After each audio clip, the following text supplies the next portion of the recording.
Hello, my dear sleepy listener. Welcome to Sleepy Crown, where history's quiet tales gently carry you into dreamland. Tonight, we embark on a complete journey through the life of Richard III, England's most controversial monarch, whose brief reign sparked centuries of debate and legend. We'll softly explore his transformation from youngest son to crowned king, the mysterious fate of the princes in the Tower, and his final desperate stand at Bosworth Field, all while unraveling the complex truths behind his dark reputation. Before you drift away into peaceful slumber, please take a moment to like this video. And I know some of you might be a little shy about commenting, but don't worry, we're all friends here at Sleepy Crown. Leave a gentle comment about what you think really happened to those princes in the Tower, or share your thoughts on whether Richard was truly the villain history painted him to be. Your voice matters in our cozy community, so please don't hesitate to join the conversation below. And of course, subscribe to keep these soothing historical tales coming your way. So settle in comfortably, close your eyes, and let these gentle whispers from the tumultuous 15th century lull you into restful sleep. If you're new here, welcome to the Sleepy Crown family. Richard, later known as King Richard III of England, entered this world on October 2nd, 1452, at Fotheringhay Castle in the peaceful countryside of Northamptonshire. Born into one of the most turbulent periods in English history, this small infant would grow to become perhaps the most debated monarch ever to wear the English crown. His mother, Cecily Neville, was a woman of remarkable strength and noble lineage, descended from the great Edward III himself. She had already borne numerous children to her husband, Richard Plantagenet, the powerful Duke of York. Young Richard was the 11th of 12 children, though sadly many of his siblings would not survive the harsh realities of medieval childhood. He would be the youngest to reach adulthood, destined to outlive most of his brothers and sisters in the violent years that lay ahead. Richard's father, the Duke of York, was no ordinary nobleman.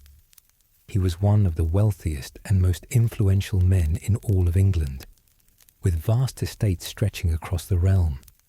More importantly, he harbored a claim to the throne that would soon plunge the nation into decades of civil war. Through his mother's line, he descended from Lionel of Antwerp, second son of Edward III, giving him what many considered a superior claim to the crown than the reigning Lancastrian king, Henry VI. The castle where Richard drew his first breath was itself a symbol of royal power and ambition. Fotheringhay had been rebuilt by his grandfather as a magnificent residence worthy of kings, its soaring towers and grand halls speaking of the family's elevated status. The great hall where noble guests would feast, the private chambers where the family lived in luxury, the chapel where they prayed for divine guidance. All of these would shape young Richard's understanding of power, piety, and political necessity. But even as baby Richard lay in his cradle, the storm clouds of civil war were gathering across England. His father's growing dissatisfaction with King Henry VI's weak rule, combined with the machinations of powerful nobles on both sides, was creating a powder keg that would soon explode into the conflict we now know as the Wars of the Roses. The England of Richard's birth was a realm in crisis. The 100 Years' War with France was drawing to its humiliating conclusion, with English territories on the continent falling one by one to the resurgent French. At home, King Henry VI's periodic bouts of mental illness left the government rudderless, while competing factions of nobles jockeyed for power and influence. The royal finances were in shambles, law and order was breaking down in many regions, and there was a growing sense that the realm needed stronger leadership. Into this world of uncertainty and brewing conflict came the infant who would one day be remembered as one of history's most notorious kings. Richard's earliest years were spent in the relative safety of his family's Yorkshire strongholds, surrounded by the luxury and ceremony befitting his noble birth. Nurses and servants attended to his every need, while tutors would soon begin his education in the arts considered essential for a nobleman's son. Reading, writing, arithmetic, languages, and the chivalric code that governed aristocratic behaviour. But young Richard's childhood would be far from peaceful. The political tensions that had been simmering throughout the early 1450s finally boiled over into open warfare when he was just 3 years old. The First Battle of St. Albans in 1455 saw his father and allies clash with the king's supporters in the streets of that unfortunate town. Though the Yorkists won that initial encounter, it was merely the opening move in a deadly game that would consume England for the next 30 years. As Richard grew from infant to toddler to young boy, the world around him was increasingly defined by conflict and uncertainty. Great lords raised their banners and marched to war with private armies that often numbered in the thousands. Battles were fought across the English countryside, leaving fields littered with the bodies of nobles and commoners alike. Ancient families saw their male lines extinguished in a single afternoon's fighting, while others rose to unprecedented heights of power and wealth. The young boy learned early that in this harsh world, survival often depended on choosing the right side at the right moment. He watched as former allies became bitter enemies, as brothers turned against brothers, as oaths of loyalty were broken with casual ease when political advantage demanded it. These were lessons that would serve him well in the dangerous years ahead, though they would also contribute to the ruthless reputation that would follow him to the grave and beyond. Richard's education was typical of noble boys of his era, but with the added dimension of preparation for the violent realities of 15th century politics. He learned to read and write in both English and Latin, essential skills for a nobleman who would need to correspond with allies, issue proclamations, and navigate the complex legal documents that governed medieval society. He studied mathematics and accounting, for managing vast estates required a keen understanding of finance and administration. Religious instruction was also central to his upbringing, as it was for all medieval nobles. Richard learned the prayers and rituals of the Catholic Church, absorbed the moral teachings that were supposed to guide Christian rulers, and developed the personal piety that would characterize his adult life. He would grow up to be a devout man who genuinely believed in divine providence and the sacred nature of kingship, convictions that would profoundly influence his later actions as king.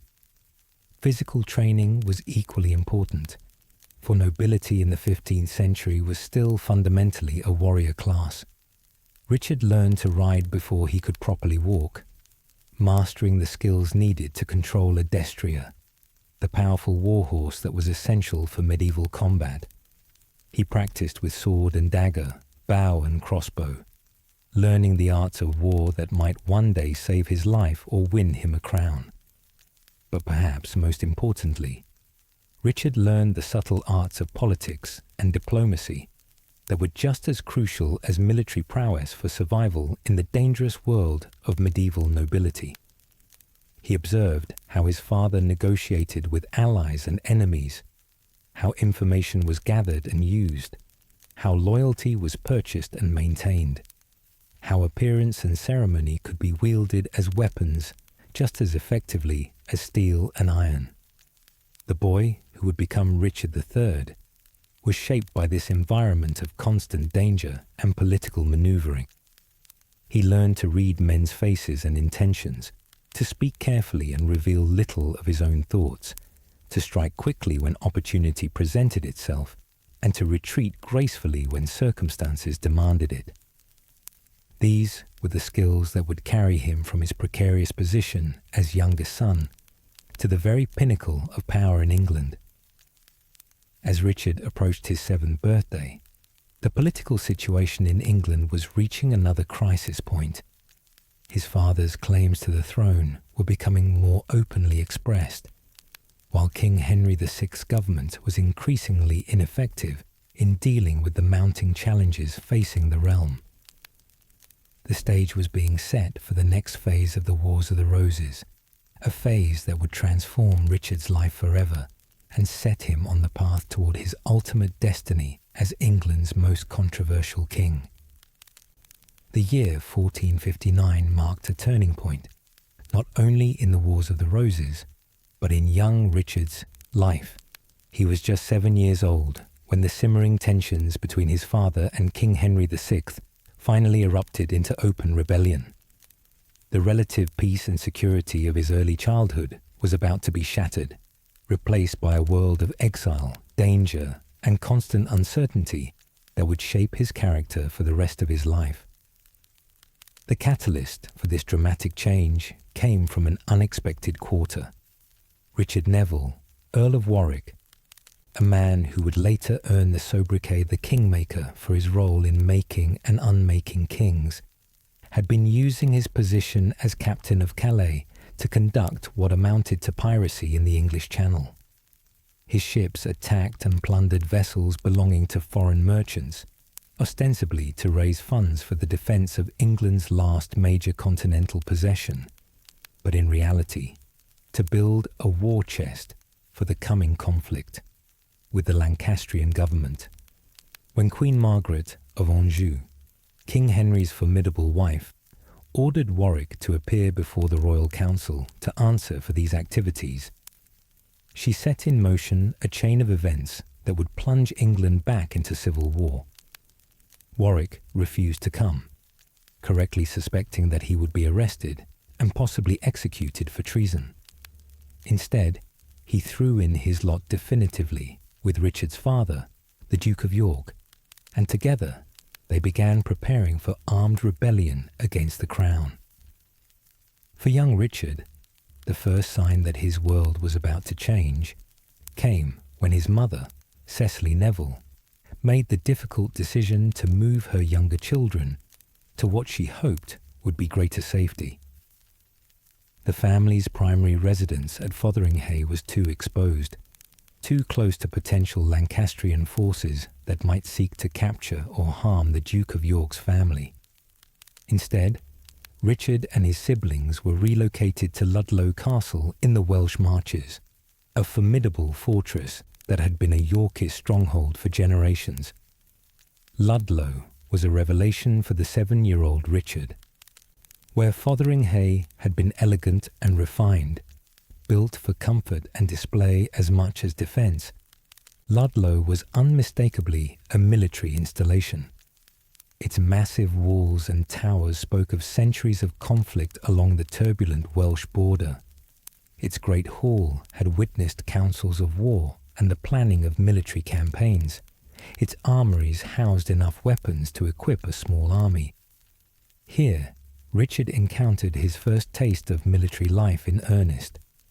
The castle buzzed with activity as his father gathered his supporters and prepared for the coming conflict.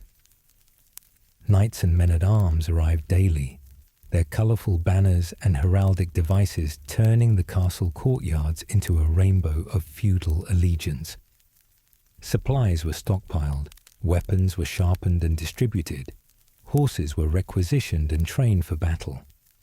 For a young boy, it must have been simultaneously thrilling and terrifying.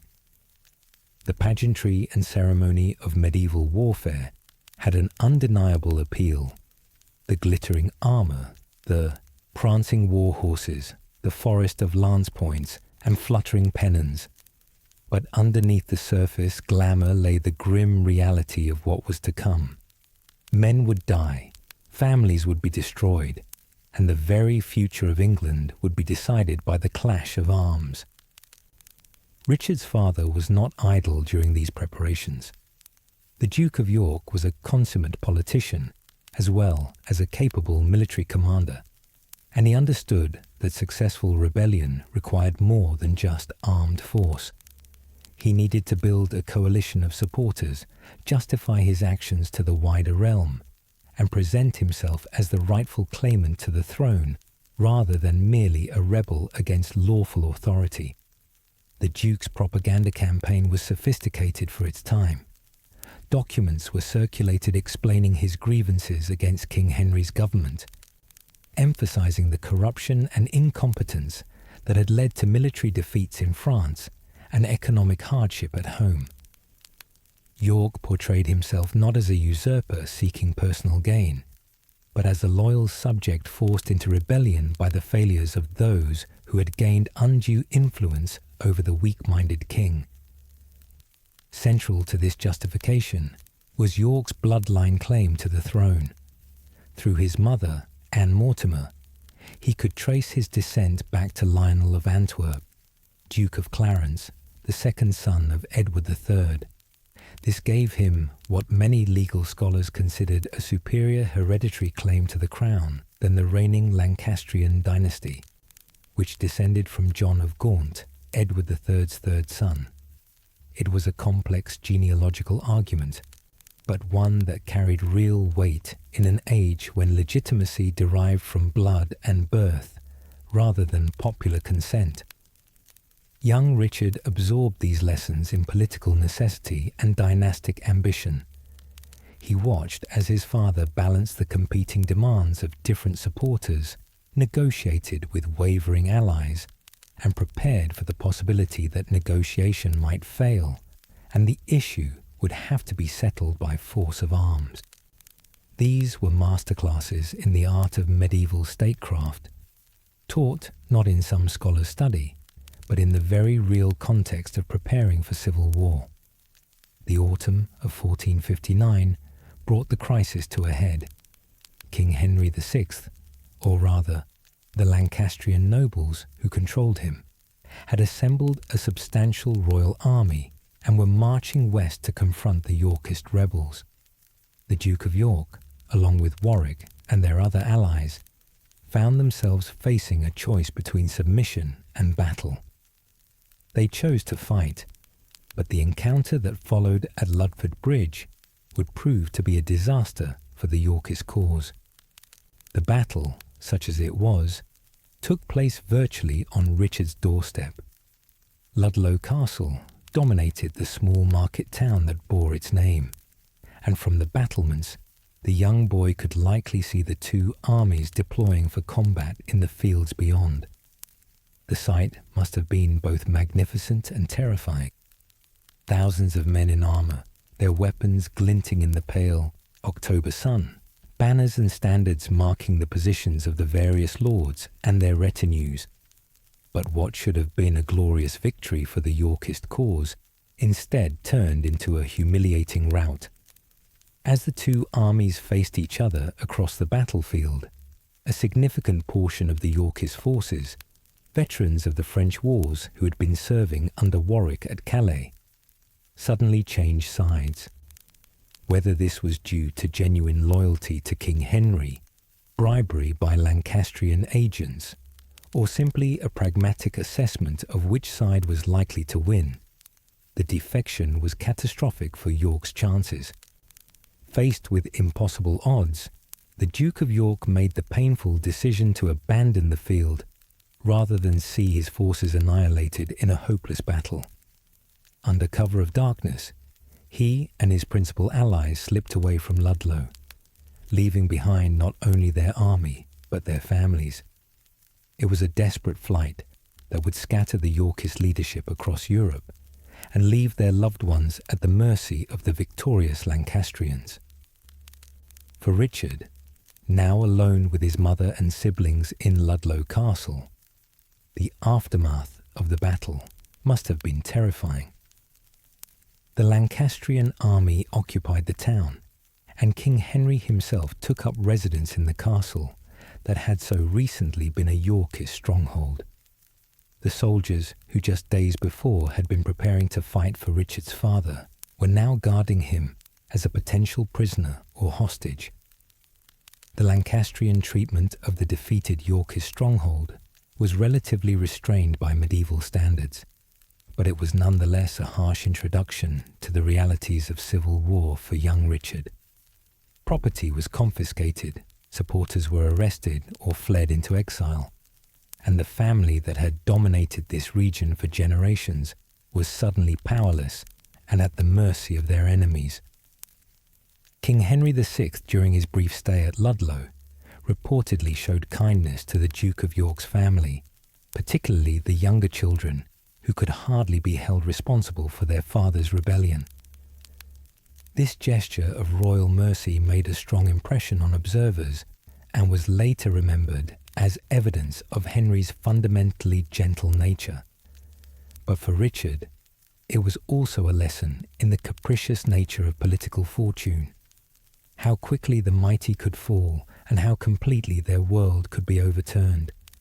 The immediate question facing Cecily Neville was what to do with her younger children, now that their father was a fugitive and their family's position in England had become untenable. Remaining at Ludlow was clearly impossible, as they would be vulnerable to any shift in political circumstances or change in royal policy. But where could they go? England itself was now dangerous territory for anyone bearing the name of York. The solution came from an unexpected source. Philip the Good, Duke of Burgundy, was one of the most powerful rulers in Europe, controlling territories that encompassed much of what is now Belgium, the Netherlands, and eastern France. His domains were wealthy, well-governed, and importantly for the Yorkist exiles, independent of both English and French royal authority. When word reached him of the Yorkist defeat at Ludford Bridge, he extended an offer of sanctuary to the Duke of York's family. The decision to send Richard and his brother George into continental exile was not made lightly. Cecily Neville was effectively admitting that England had become too dangerous for her youngest sons, that their very lives might be at risk if they remained within reach of Lancastrian retribution. It was a mother's desperate gamble to save her children's lives, even if it meant separating the family and exposing the boys to the uncertainties of foreign courts and alien customs. The journey into exile was undoubtedly traumatic for the 7-year-old Richard. He was leaving behind everything familiar: his home, his country, his language, his very identity as an English nobleman. The sea crossing to the Low Countries was dangerous in the best of circumstances, and in late 1459, with winter storms brewing and political tensions high, it must have seemed like a voyage into the unknown. Yet this exile, traumatic as it was, would prove to be a formative experience for young Richard. Cut off from the familiar hierarchies and certainties of English noble society, he would be forced to adapt to new circumstances, learn new languages, and navigate the complex politics of the Burgundian court. These skills would serve him well in the turbulent years ahead, when flexibility and political acumen would often matter more than noble birth or military prowess. The Burgundian court, where Richard found refuge, was one of the most sophisticated in Europe. Duke Philip the Good was not merely a feudal lord, but a Renaissance prince, patron of the arts and learning, creator of the Order of the Golden Fleece, and ruler of some of the wealthiest cities in Christendom. His court at Brussels was a centre of culture and diplomacy, where the latest fashions in art, music, and literature mingled with the most advanced techniques of government and administration. For Richard, exposure to this broader European culture was invaluable. He learned to speak French fluently, acquired some knowledge of Latin and possibly Dutch, and observed firsthand how a truly effective government operated.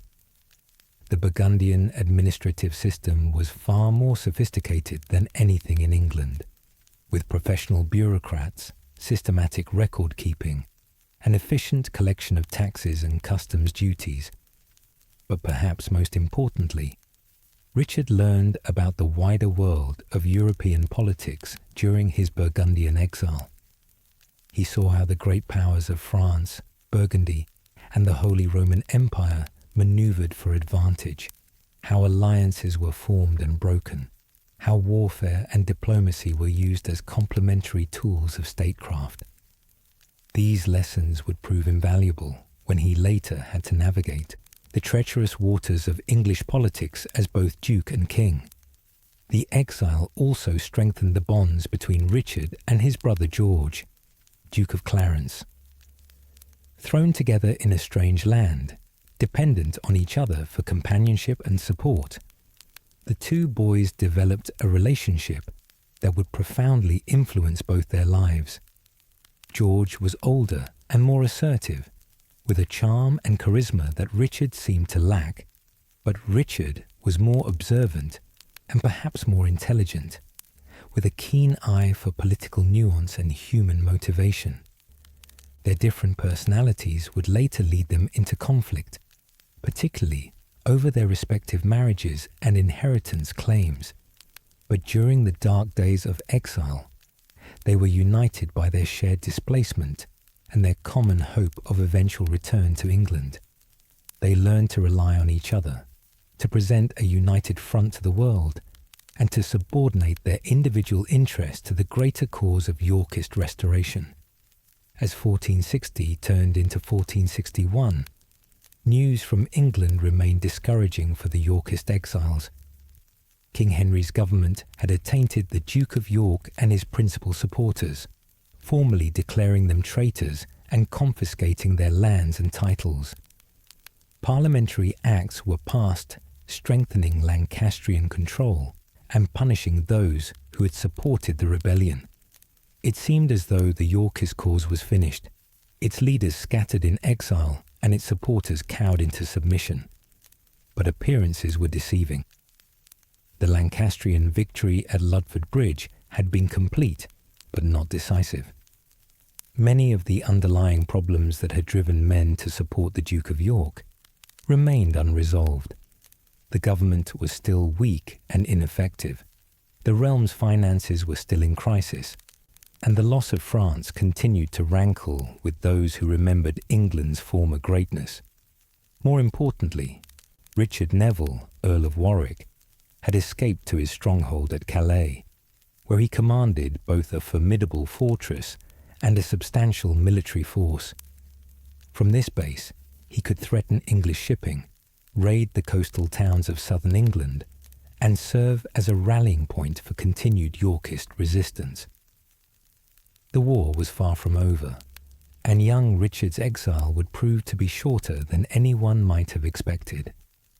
The early months of 1460 found 8-year-old Richard still in Burgundian exile, but the political situation in England was rapidly evolving in ways that would soon transform his circumstances once again. From his refuge in Calais, Richard Neville, Earl of Warwick, was orchestrating a remarkable comeback for the Yorkist cause, using his position as captain of England's most important continental fortress to rebuild the coalition that had been scattered after the disaster at Ludford Bridge. Warwick's strategy was both audacious and methodical. From Calais, he commanded not only a strong garrison, but also a small fleet of ships that could dominate the narrow seas between England and the continent.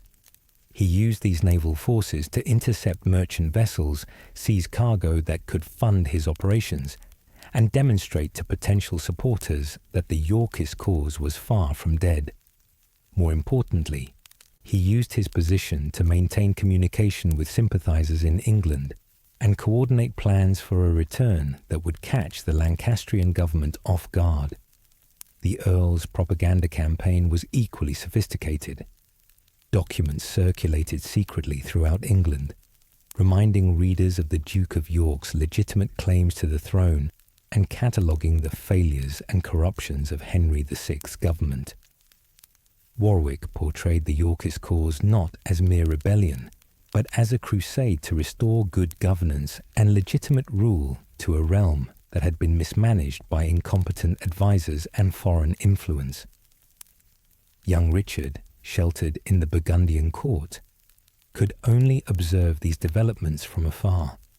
But even in exile, he was receiving an education in the arts of war and politics that would prove invaluable in the years ahead. The sophisticated machinery of Burgundian government, the complex web of European diplomacy, the careful balance between force and negotiation that characterized effective statecraft, all of these lessons were being absorbed by a boy who would one day need to master them himself. Duke Philip the Good took a paternal interest in his young English guests, perhaps seeing in them useful pawns for his own diplomatic games with England and France. Richard and George were provided with tutors who continued their education in languages, literature, and the liberal arts. But they also observed the daily workings of one of Europe's most effective governments. They saw how professional administrators could accomplish tasks that in England were left to the amateur efforts of noble courtiers, how systematic record-keeping could prevent the corruption and inefficiency that plagued less organized realms. The Burgundian military system also offered valuable lessons for the future Duke of Gloucester. Where English armies were still largely feudal in organization, depending on the personal retinues of great lords who owed military service to the crown, Burgundian forces were increasingly professional. Paid soldiers, standardized equipment, coordinated training, and centralized command structures made Burgundian armies more effective than their English counterparts. And these innovations would later influence Richard's own approach to military organization. But perhaps most importantly, Richard learned about the wider world of European politics during these formative months. He observed how the great powers maneuvered for advantage, how today's enemy could become tomorrow's ally, how religious, dynastic, and economic interests all played roles in determining policy. These were sophisticated concepts for a young boy to grasp, but Richard showed an early aptitude for political analysis that impressed his tutors and guardians. The spring of 1460 brought electrifying news from England. Warwick had finally launched his long-planned invasion, landing at Sandwich in Kent with a small but determined force. The Lancastrian government, which had grown complacent after their victory at Ludford Bridge, was caught completely off guard.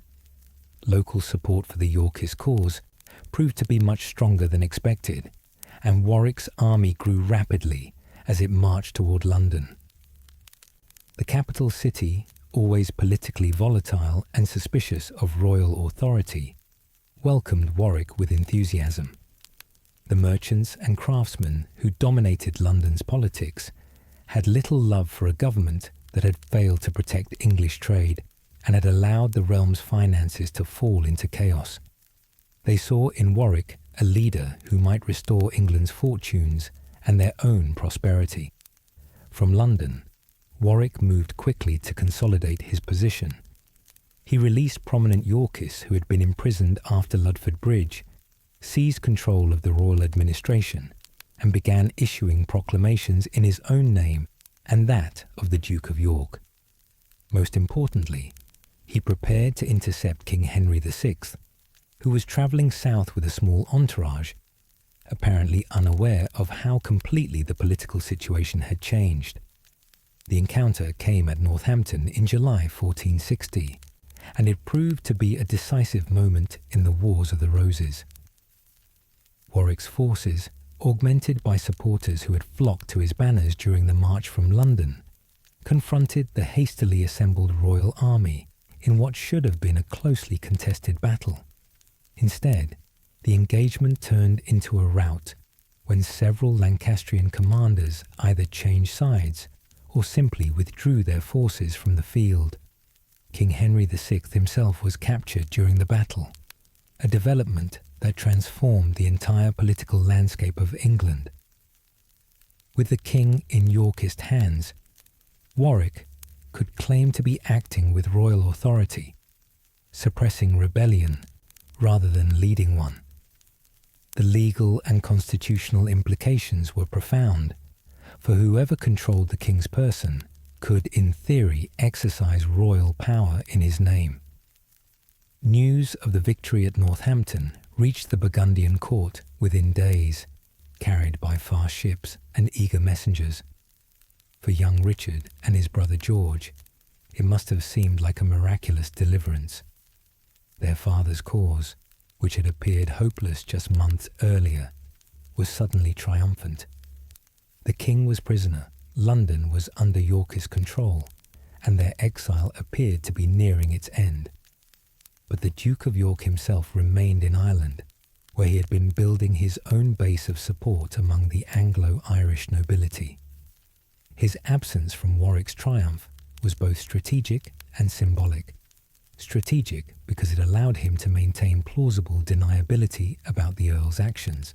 Symbolic because it emphasized that the Yorkist cause was larger than any single individual, even its nominal leader. The Duke's eventual return to England in September 1460 marked another turning point in Richard's young life. After nearly a year in Burgundian exile, he and George were finally able to return home, to reclaim their place in English society and witness firsthand the dramatic changes that Warwick's victory had brought about. The 8-year-old boy, who had fled England as a fugitive son, returned as the youngest brother of what appeared to be the new ruling dynasty. But the Duke of York's ambitions had grown during his months of exile and reflection. No longer content to serve as protector or regent for the ineffective Henry VI, he now openly claimed the throne itself. This decision would prove to be both the culmination of his life's work and ultimately the cause of his destruction, for it transformed what had been a struggle over royal policy into a fundamental challenge to the entire Lancastrian dynasty. The Duke's entrance into the Parliament chamber in October 1460 became the stuff of legend. Instead of approaching the throne with the deference expected of a subject, he strode forward and placed his hand upon it, claiming it as his rightful inheritance.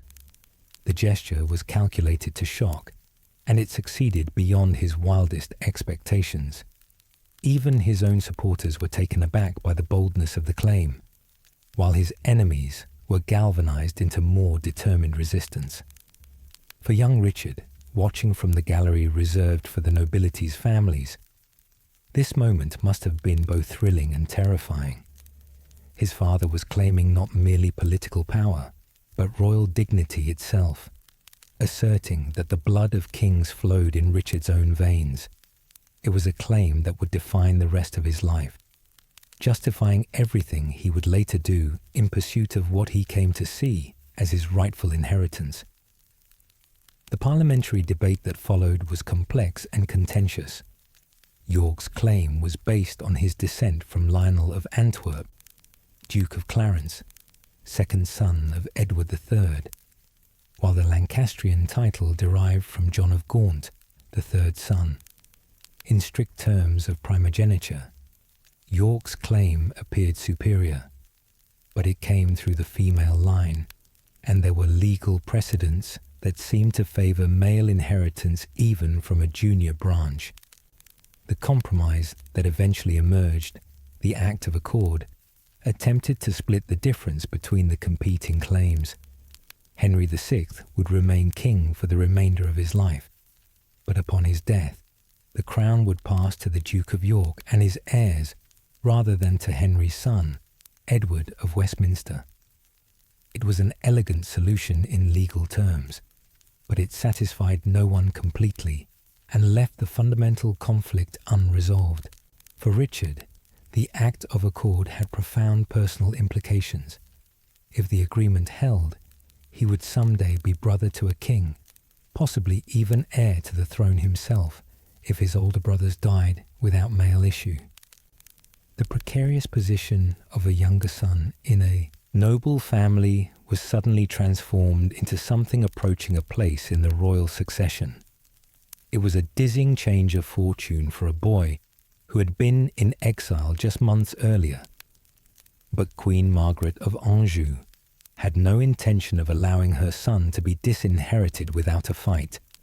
From her refuge in Scotland, she had been building a coalition of Lancastrian supporters, calling in debts of loyalty and offering rewards to those who would help her restore her family's position. The northern counties of England, always somewhat apart from the southern-dominated political culture, provided fertile ground for her recruiting efforts. The Queen's propaganda campaign portrayed the Yorkists as usurpers and traitors, men who had broken their oaths of allegiance and sought to overturn the rightful order through force and deception. She emphasized her son's legitimate birth and royal blood, contrasting it with what she characterized as York's grasping ambition and illegitimate claims. It was a message that resonated with many who valued stability and traditional authority over legal technicalities. By the winter of 1460, Margaret had assembled a formidable army in the north, drawing on the military traditions of the border counties where constant warfare with Scotland had produced a population skilled in arms and accustomed to violence. These northern levies were reinforced by Scottish troops provided by Queen Mary of Guelders, who saw an opportunity to weaken England by supporting the Lancastrian cause. The Duke of York, perhaps overconfident after his recent successes, decided to march north with a relatively small force to confront this threat. He may have underestimated the size of Margaret's army, or perhaps he believed that his recent recognition as heir to the throne would convince more Lancastrians to accept the new settlement. Whatever his reasoning, the decision would prove fatal. The armies met at Wakefield on December 30th, 1460, in a battle that would haunt Richard for the rest of his life. The engagement was brief but decisive, with the Yorkist forces overwhelmed by superior numbers and their leader killed in the fighting. The Duke of York, who had spent his entire adult life pursuing the crown, died within sight of victory, his ambitions apparently destroyed, and his family's future thrown into doubt once again. But worse was to come. Along with his father, Richard also lost his second eldest brother, Edmund, Earl of Rutland, who was killed either during the battle or in its immediate aftermath.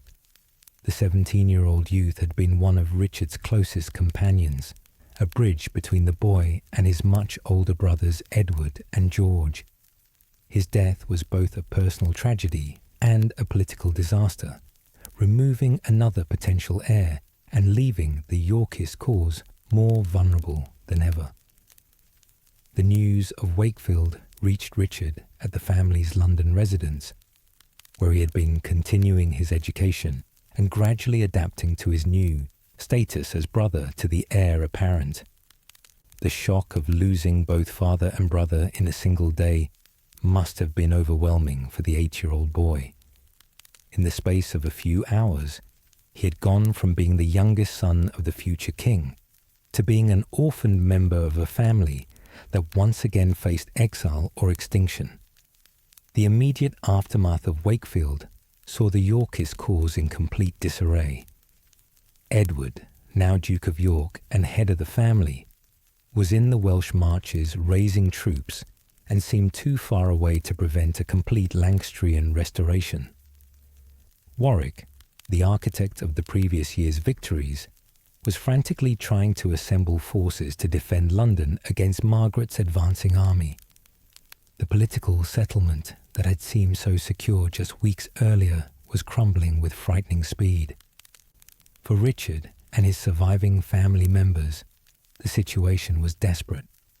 London itself was no longer safe, as Margaret's northern army was reportedly marching south with blood in their eyes, seeking revenge for the deaths of their own leaders at battles like Northampton.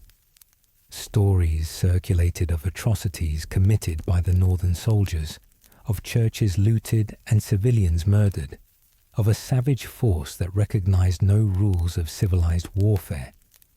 The decision was made to evacuate the younger members of the family once again, to seek safety in territories that were still secure from Lancastrian retaliation. Richard, along with his mother and surviving siblings, was moved to the Netherlands, back to the Burgundian territories that had sheltered them after Ludford Bridge. It was a humiliating retreat, an admission that the Yorkist triumph had been ephemeral and that the family's survival was once again in doubt. But even as Richard sailed into his second exile, events in England were taking another dramatic turn. His eldest brother Edward had not been idle in the West, and the news of their father's death seemed to galvanize rather than discourage the young man, who was now the titular head of the House of York. At just 18 years old, Edward of March was already showing the military genius and charismatic leadership that would make him one of England's most successful kings. The victory at Mortimer's Cross in February 1461 announced to the world that the Yorkist cause was far from dead. Edward's Welsh and border levies decisively defeated a Lancastrian army under Jasper Tudor, demonstrating that even after Wakefield, the White Rose could still triumph in battle. More importantly, the victory gave Edward the confidence and credibility he needed to make his own bid for the crown. Meanwhile, Warwick had suffered a setback at the Second Battle of St. Albans, where Margaret's forces had rescued Henry VI from Yorkist custody and inflicted a humiliating defeat on the Earl, who had seemed invincible just months earlier. But Margaret's failure to secure London after her victory proved to be a fatal mistake, allowing Edward and Warwick to regroup and unite their forces for one final decisive confrontation. The convergence of the Yorkist armies in London in early March 1461 marked the beginning of the end for Lancastrian hopes. Edward, flushed with victory from Mortimer's Cross, was proclaimed King Edward IV by an enthusiastic crowd in the capital. The ceremony was hasty and irregular, lacking the traditional coronation rites, but it served its political purpose of legitimizing Yorkist rule and rallying supporters to what was now presented as the defense of rightful authority. For young Richard, still in Burgundian exile, these rapid changes must have been difficult to comprehend. His brother, barely older than some of his tutors, was now claiming to be King of England. The family that had suffered such devastating losses at Wakefield was suddenly triumphant again, and Richard himself had gone from being the youngest son of a duke to being brother to a king. The climactic battle came at Towton on March 29, 1461, in what would prove to be the largest and bloodiest engagement of the entire Wars of the Roses.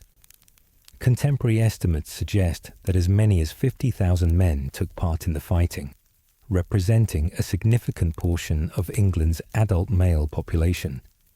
The stakes could not have been higher. Victory would determine not just who ruled England, but which royal house would survive to pass its claims to future generations.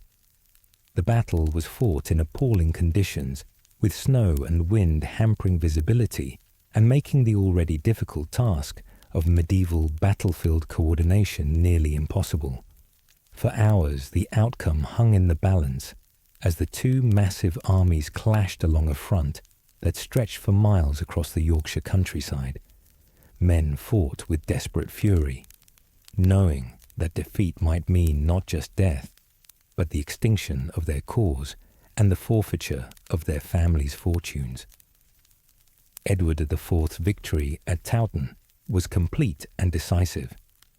The Lancastrian army was not merely defeated, but destroyed, with thousands of nobles and common soldiers lying dead in the snow-covered fields.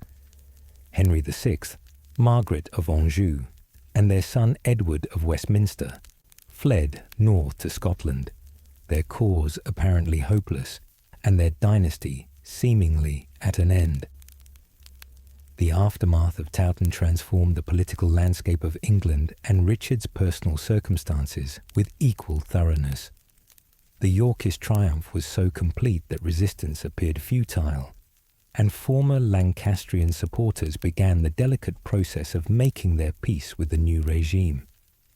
Edward IV, secure on his throne at last, could begin the work of rebuilding a realm that had been devastated by years of civil war.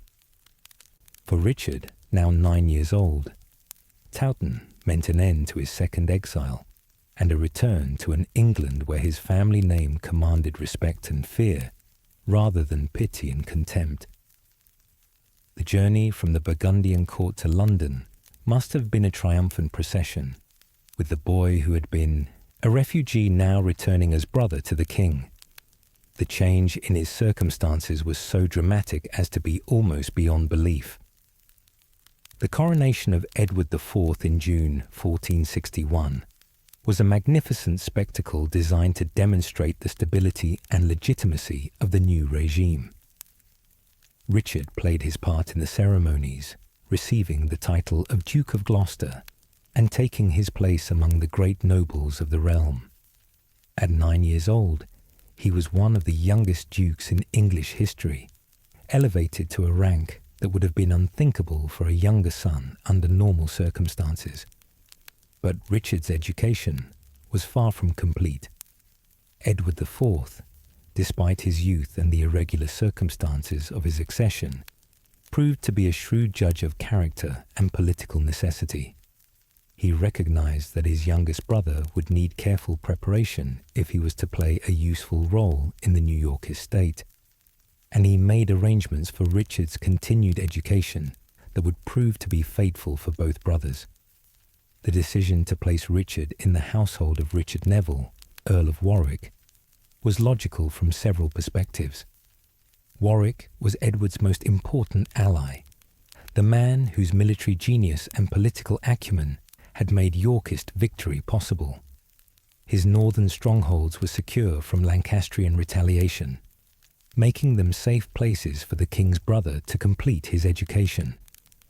Most importantly, Warwick commanded resources and knowledge that could provide Richard with a sophisticated education befitting a royal duke. The move to Middleham Castle in Yorkshire marked the beginning of a new phase in Richard's life. Where his previous experiences had been dominated by crisis and uncertainty, the years at Middleham would provide stability and the opportunity for systematic learning. But they would also expose him to influences and ideas that would shape his character in profound and sometimes troubling ways. Middleham itself was a formidable stronghold, perched on a ridge overlooking the Yorkshire Dales and commanding one of the main routes between England and Scotland. The castle had been extensively rebuilt by Warwick's family, transformed from a simple military outpost into a palatial residence suitable for one of England's most powerful nobles. Its great hall could accommodate hundreds of guests. Its private chambers were furnished with the finest tapestries and furnishings. Its chapel was adorned with precious religious artifacts. But it was not just the physical grandeur of Middleham that impressed the young Richard. The castle was the centre of a vast web of power and influence that stretched across northern England and into Scotland. From these walls, Warwick commanded the loyalty of dozens of lesser nobles, controlled the appointment of local officials, and directed the defence of England's northern borders. It was a masterclass in the exercise of feudal authority, and Richard was an eager student. Warwick himself was a fascinating figure for the impressionable boy to observe. The Earl was not merely a great nobleman, but a Renaissance prince, a man whose interests and abilities extended far beyond the traditional concerns of warfare and estate management. He was well read in history and literature, spoke several languages fluently, and maintained correspondence with scholars and diplomats across Europe. His court attracted musicians, artists, and intellectuals, creating an atmosphere of culture and learning that rivaled anything in London. Yet beneath this sophisticated exterior lay a man of ruthless ambition and calculating pragmatism.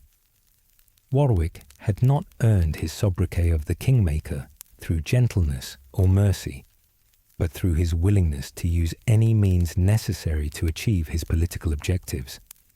He had shown at battles like Northampton and Towton that he could be utterly ruthless when circumstances required it, and his treatment of defeated enemies was often harsh to the point of cruelty. Richard absorbed both sides of Warwick's character during his years at Middleham. He learned to appreciate scholarship and culture, developing the love of books and learning that would characterize his adult life. But he also learned harder lessons about the nature of power and the methods necessary to acquire and maintain it. These were not theoretical discussions in a scholar's study, but practical instruction from one of the most successful practitioners of medieval statecraft. The household at Middleham was large and complex, including not only Warwick's own family, but numerous young nobles who were being educated there as part of the intricate web of obligations and relationships that bound the English aristocracy together. Among these was Francis Lovell, who would become one of Richard's closest friends and most loyal supporters. The bonds formed during these years would prove remarkably durable, surviving the political upheavals and betrayals that lay ahead. Perhaps most significantly for Richard's future, he also encountered Anne Neville during his time at Middleham. Anne was Warwick's younger daughter, a girl close to Richard's own age, who shared his interests in learning and religion. The relationship that developed between them was initially one of childhood friendship, but it would eventually blossom into marriage and provide Richard with both personal happiness and political advantage. The education Richard received at Middleham was comprehensive and sophisticated, reflecting both Warwick's own broad interests and the practical needs of preparing a royal duke for his future responsibilities. Academic subjects included Latin and French, essential for diplomatic correspondence and legal documents, mathematics and accounting, necessary for estate management, and history and literature, which provided both entertainment and instruction in the arts of governance. Military training was equally important, for in the 15th century, nobility was still fundamentally a warrior class. Richard learned to fight with sword and dagger, to handle a lance from horseback, and to command men in battle. He studied the great military campaigns of the past, learning the principles of strategy and tactics that had made commanders like Julius Caesar and Alexander the Great legendary figures. But perhaps most valuable was Richard's education in the practical arts of medieval politics. He observed how Warwick managed his vast estates, balanced the competing interests of different supporters, and navigated the complex relationships that bound together the English aristocracy. He learned to read documents and treaties, to conduct negotiations, and to present himself with the dignity and authority appropriate to his rank. The religious instruction Richard received at Middleham was also significant in shaping his character. The Nevilles were devout Catholics who took their spiritual obligations seriously, and Richard absorbed their piety along with their political teachings. He learned to see kingship as a sacred trust, to view his actions as subject to divine judgment, and to seek God's guidance in matters of state. This religious dimension would become increasingly important in his later life, influencing many of his most controversial decisions. As Richard matured from child to adolescent during his years at Middleham, he began to take on more adult responsibilities. He attended meetings of Warwick's council, observing how decisions were made and policies implemented. He began to manage some of his own estates, learning the practical skills of administration and financial management. Most importantly, he started to develop his own network of relationships and obligations, the personal bonds that would form the foundation of his later political career. The northern focus of Richard's education had profound implications for his future development. Unlike his brothers, who who were centred in London and the south, Richard became intimately familiar with the unique culture and concerns of northern England. He learned to speak the northern dialects, to understand the border mentality that shaped relationships with Scotland, and to appreciate the fierce independence that characterized the region's inhabitants. This northern orientation would prove to be both a strength and a weakness in Richard's later career. On one hand, it provided him with a secure power base and loyal followers who would support him through thick and thin. On the other hand, it may have isolated him from the mainstream of English political culture, making him appear foreign and threatening to those who did not share his northern perspective. The years at Middleham also exposed Richard to the complex relationship between England and Scotland, a factor that would play an important role in his later military and political career. The border region was in a constant state of low-level warfare, with raids and counter-raids creating a culture of violence and retaliation that shaped the character of both sides. Richard learned to see the Scots not as foreign enemies, but as familiar adversaries, people whose methods and motivations he understood even when he opposed them. As the 1460s progressed, Richard's position within the Yorkist regime became more clearly defined.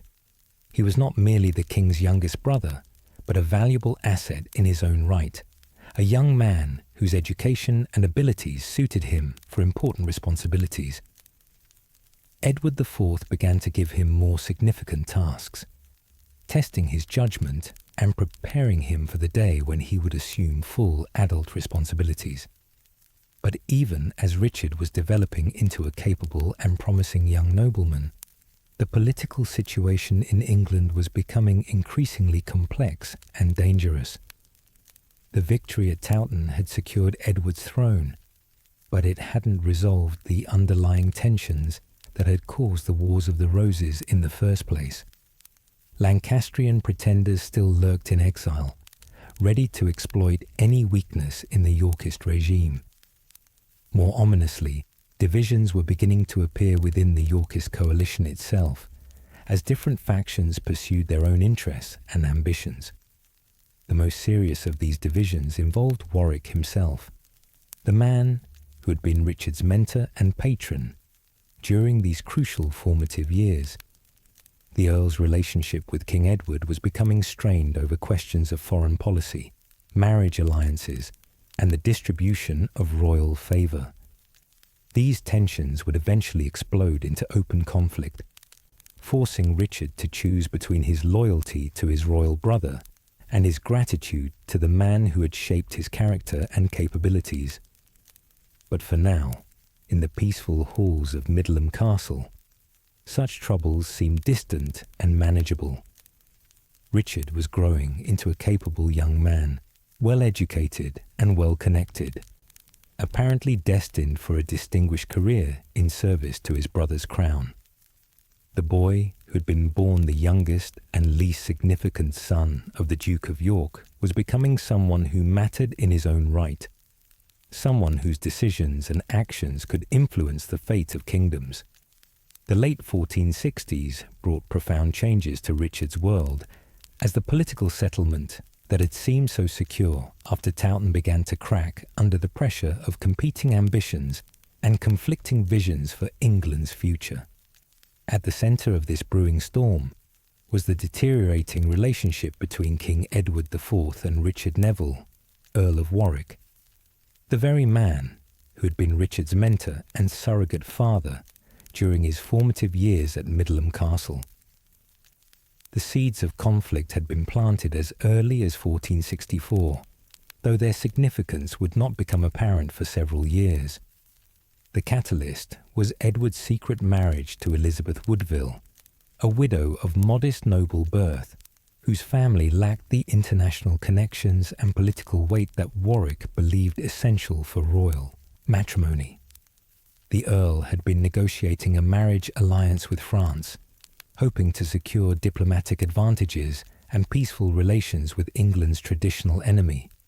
When he learned that his careful plans had been rendered worthless by the king's private romantic decision. For Richard, now approaching his 14th birthday, and becoming increasingly aware of the subtle currents of court politics, the tension between his brother and his mentor must have been deeply troubling. He owed his education, his political connections, and much of his understanding of statecraft to Warwick's generosity and guidance. Yet his ultimate loyalty was to Edward, both as king and as the brother who had elevated him to ducal rank and included him in the inner circles of power. The Woodville marriage had implications that extended far beyond questions of diplomatic protocol. Elizabeth brought with her a large family, 2 sons from her previous marriage, and numerous brothers and sisters, all of whom expected to benefit from their new royal connection. Edward, perhaps seeking to balance Warwick's influence or simply responding to his wife's natural desire to advance her relatives, began distributing titles, lands, and marriage opportunities to the Woodville clan with what many considered excessive generosity.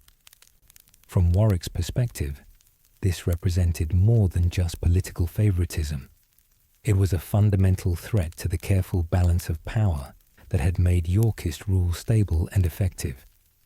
The Earl had spent years building relationships with established noble families, creating a network of mutual obligations and shared interests that bound the aristocracy to Edward's throne.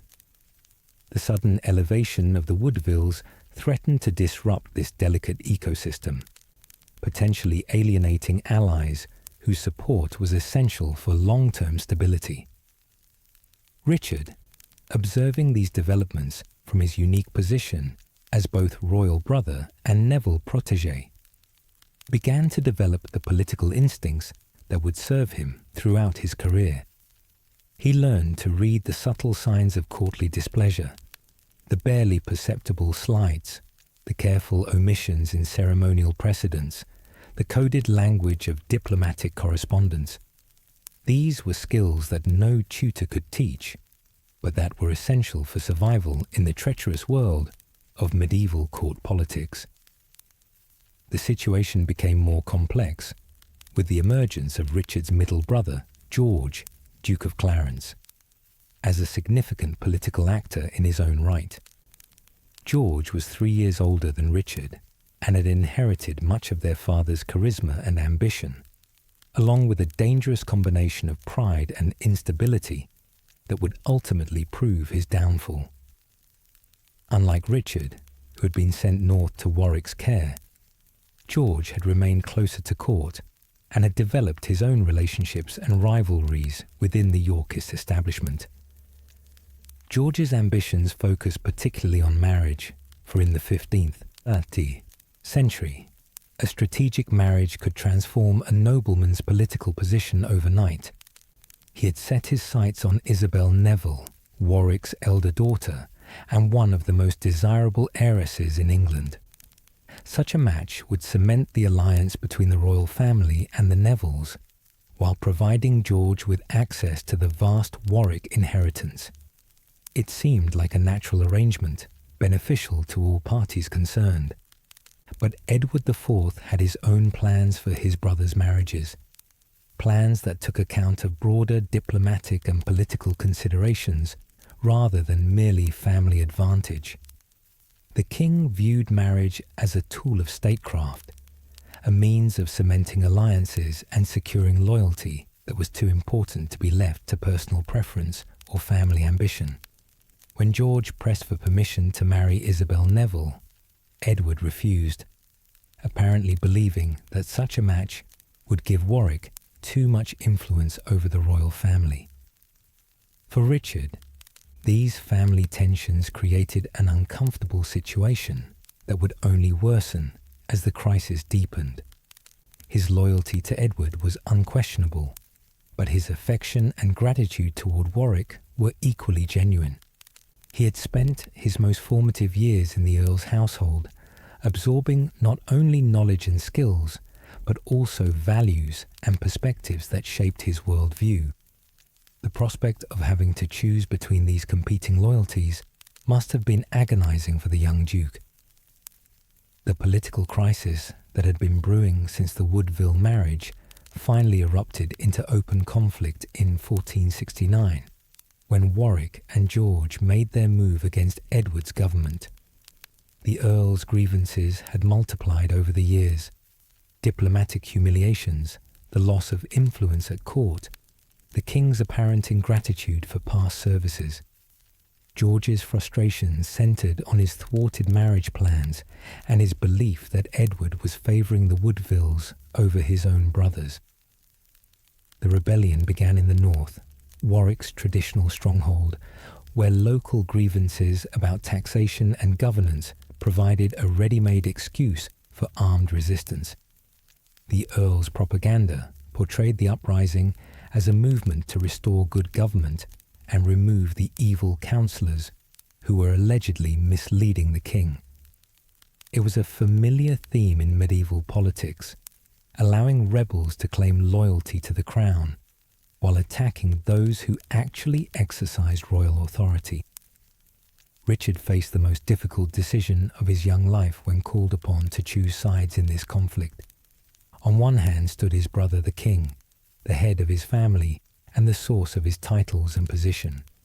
On the other stood Warwick, the man who had shaped his character and provided him with the education and connections that made him politically valuable.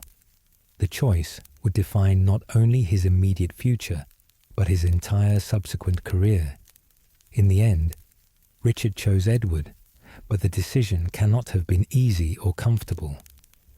Unlike George, who threw in his lot with Warwick with apparently little hesitation, Richard demonstrated the loyalty and political judgment that would characterize his later career.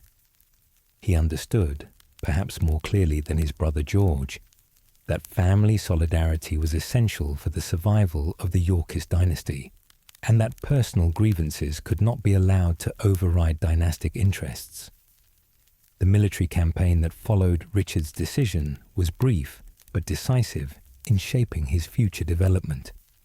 At just 16 years old, he found himself participating in actual warfare for the first time, not as an observer or student, but as a commander responsible for the lives of men under his authority. The Battle of Edgecote in July 1469 saw Warwick's forces defeat the royal army, resulting in Edward's temporary capture and the execution of several Woodville family members. For Richard, Edward's capture represented both a personal tragedy and a political education. He saw how quickly fortunes could change in medieval politics, how today's triumph could become tomorrow's disaster, how even kings were vulnerable to the ambitions and resentments of their subjects. These lessons would profoundly influence his later approach to governance, contributing to the suspicion and ruthlessness that would characterize his own reign. The period of Warwick's ascendancy following Edgecote was brief but instructive for Richard's political development. The Earl discovered that capturing the king was easier than governing in his name, for the machinery of royal administration required more than just control of the monarch's person. Without broad support from the nobility and the acquiescence of the general population, Warwick's puppet government could not function effectively. Edward's release and restoration to full authority in late 1469 marked another turning point in Richard's education in the realities of power. He observed how his brother managed the delicate process of reconciliation with former enemies, balancing the need for punishment with the practical necessity of rebuilding political consensus. Some rebels were executed, others were pardoned, and still others were brought back into royal service after making appropriate submissions. The temporary reconciliation between Edward and Warwick that followed could not disguise the fundamental tensions that remained unresolved. The Earl's grievances had not been addressed, merely papered over with promises and compromises that satisfied no one completely. George remained frustrated about his marriage plans. The Woodvilles were still prominent at court, and the underlying question of who would truly control royal policy remained unanswered. Richard's position during this period was particularly delicate. His loyalty to Edward during the crisis had been noted and appreciated, earning him greater trust and responsibility within the royal government. But his long association with Warwick made others suspicious of his true allegiances, wondering whether blood might ultimately prove thicker than political calculation. These suspicions were not entirely unfounded, for Richard did maintain personal affection for his former mentor, even as he opposed him politically. The uneasy peace lasted less than a year before the next crisis erupted. In 1470, Warwick and George launched another rebellion, this time with even more radical objectives than their previous attempt. Rather than merely seeking to control Edward's government, they now aimed to depose him entirely and restore the Lancastrian Henry VI to the throne. It was a desperate gamble that would transform the Wars of the Roses into an even more bitter and personal conflict. The alliance between Warwick and the Lancastrians was one of the most remarkable political reversals in English history. The Earl, who had been instrumental in deposing Henry II and destroying the Lancastrian cause, was now working to restore the dynasty he had spent years trying to eliminate. The arrangement was brokered by Louis XI of France, who saw an opportunity to weaken England by supporting its internal divisions and conflicts. For Richard, Warwick's alliance with the Lancastrians represented the final breaking of the bonds that had once united them. Whatever personal affection remained between them, there could be no possibility of reconciliation once the Earl had thrown in his lot with the enemies of the Yorkist dynasty. The man who had been Richard's mentor and father figure had become a traitor to everything the young Duke held dear. The campaign that followed tested Richard's military abilities and political judgment more severely than any previous crisis. Warwick's invasion caught Edward's government off guard, and the king found himself facing enemies on multiple fronts. The Earl's northern power base remained largely loyal to him, while his alliance with the Lancastrians brought additional resources and international support to the rebel cause. Edward's decision to flee to Burgundy rather than risk capture or death in a hopeless battle demonstrated the pragmatic calculation that would characterize Yorkist strategy throughout the crisis. By preserving himself and his core supporters, the king maintained the possibility of eventual restoration while avoiding the fate that had befallen his father at Wakefield. For Richard, the journey into exile was his third experience of displacement and uncertainty, but this time he was old enough to understand fully what was at stake. The period of Henry VI's restoration, known to historians as the Readeption, lasted only 6 months, but it provided Richard with valuable insights into the nature of political legitimacy and popular support. Despite Warwick's military success and international backing, the restored Lancastrian government never achieved genuine stability or acceptance. Too many people had benefited from Yorkist rule to welcome its overthrow, while Henry's obvious mental frailty made him an unconvincing symbol of renewed royal authority. Richard's time in Burgundian exile was spent preparing for the inevitable attempt at restoration. Unlike his previous periods of displacement, when he had been too young to play an active role, he now participated fully in the planning and preparation for Edward's return. He helped recruit mercenaries, gathered intelligence about conditions in England, and developed the military and political skills that would serve him throughout his career. The invasion of 1471 marked Richard's coming of age as both soldier and politician. At 18 years old, he was no longer the youngest brother requiring protection and guidance, but a capable duke who could make valuable contributions to the family cause.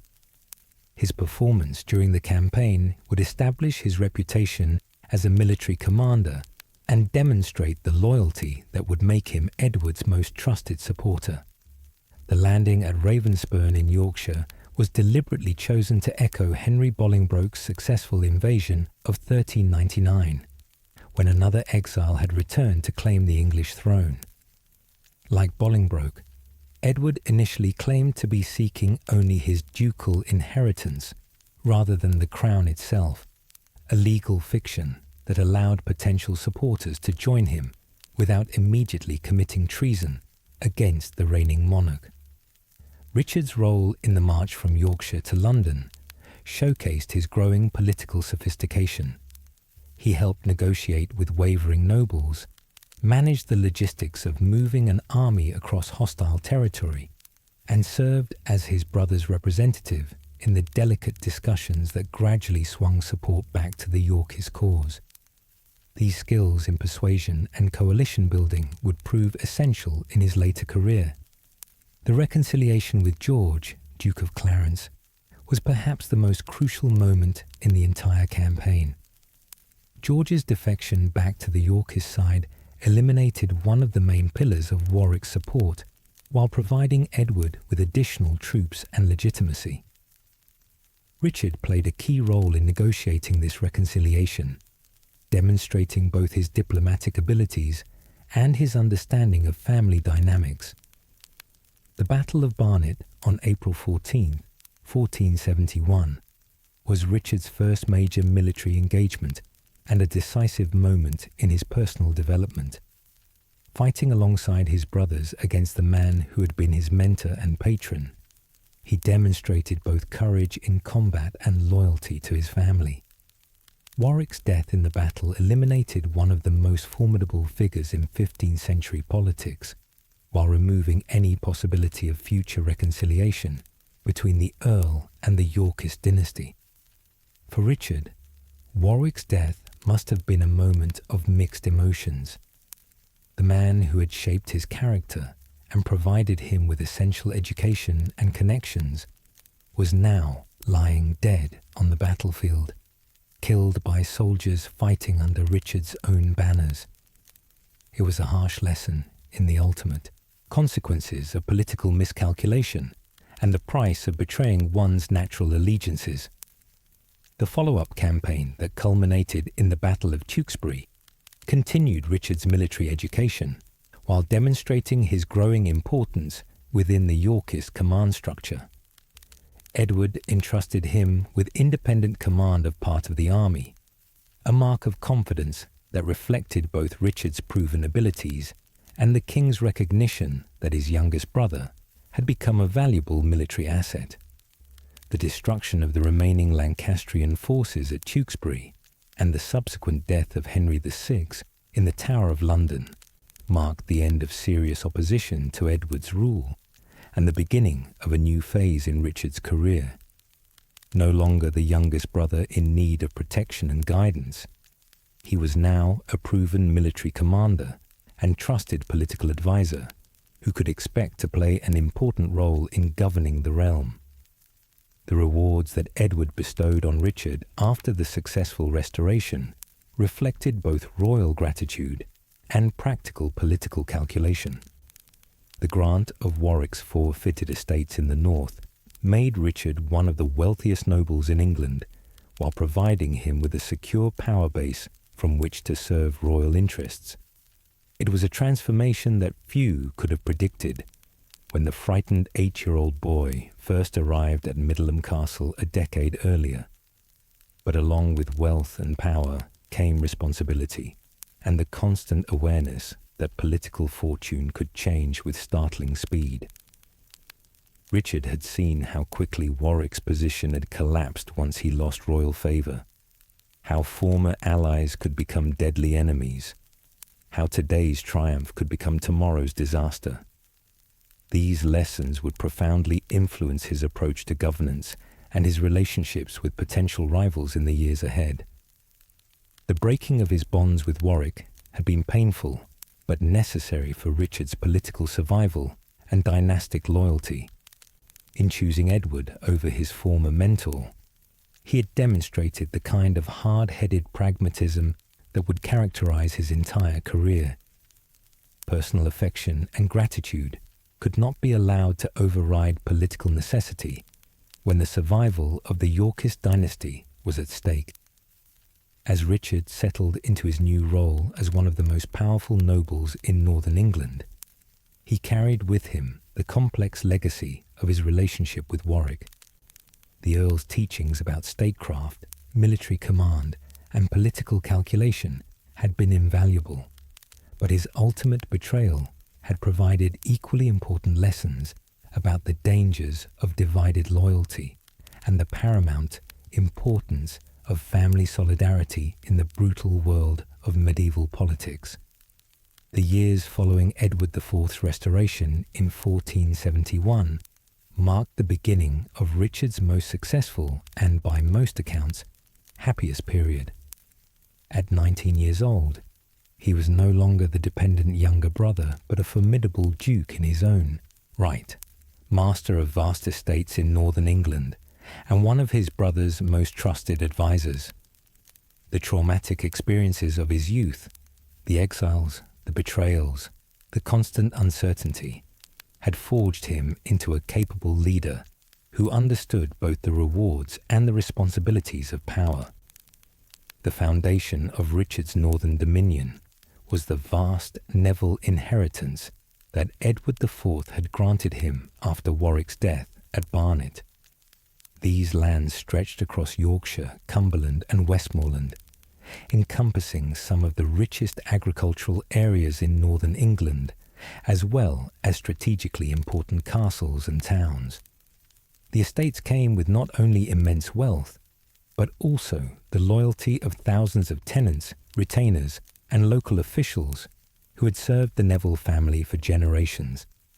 Central to this northern empire was Middleham Castle, the same stronghold where Richard had received his education under Warwick's tutelage. Now, instead of being a student in another man's household, he was the master of this formidable fortress and all it represented. The transformation must have been remarkable to observe.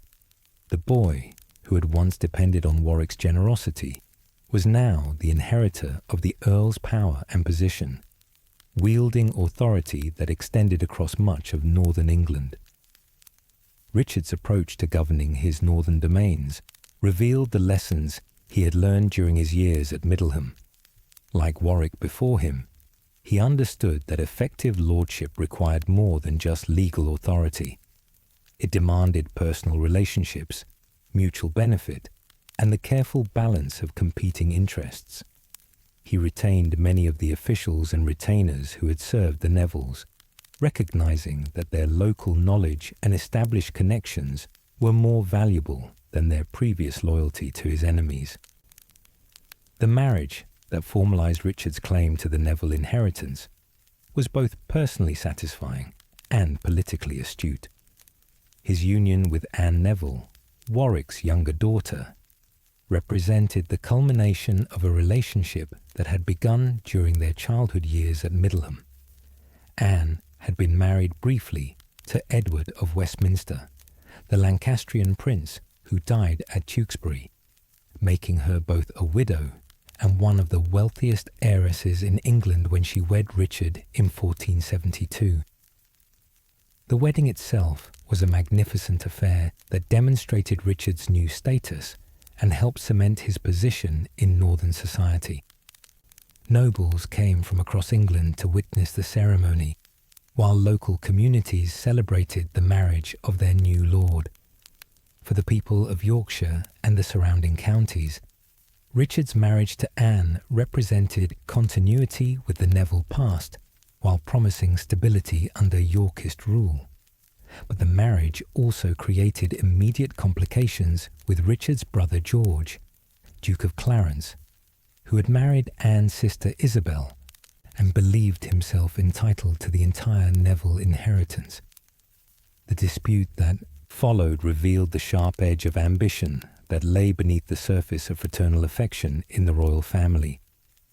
Both brothers deployed legal arguments, political pressure, and personal influence in their struggle to maximize their share of Warwick's vast estates. Richard's victory in this inheritance dispute demonstrated his growing political sophistication and his ability to outmaneuver even experienced opponents. While George relied primarily on his position as the older brother and his presumed greater influence with Edward, Richard built a broader coalition of support that included not only royal favour, but also the backing of northern nobles, who preferred his more consistent and reliable leadership to George's erratic behaviour.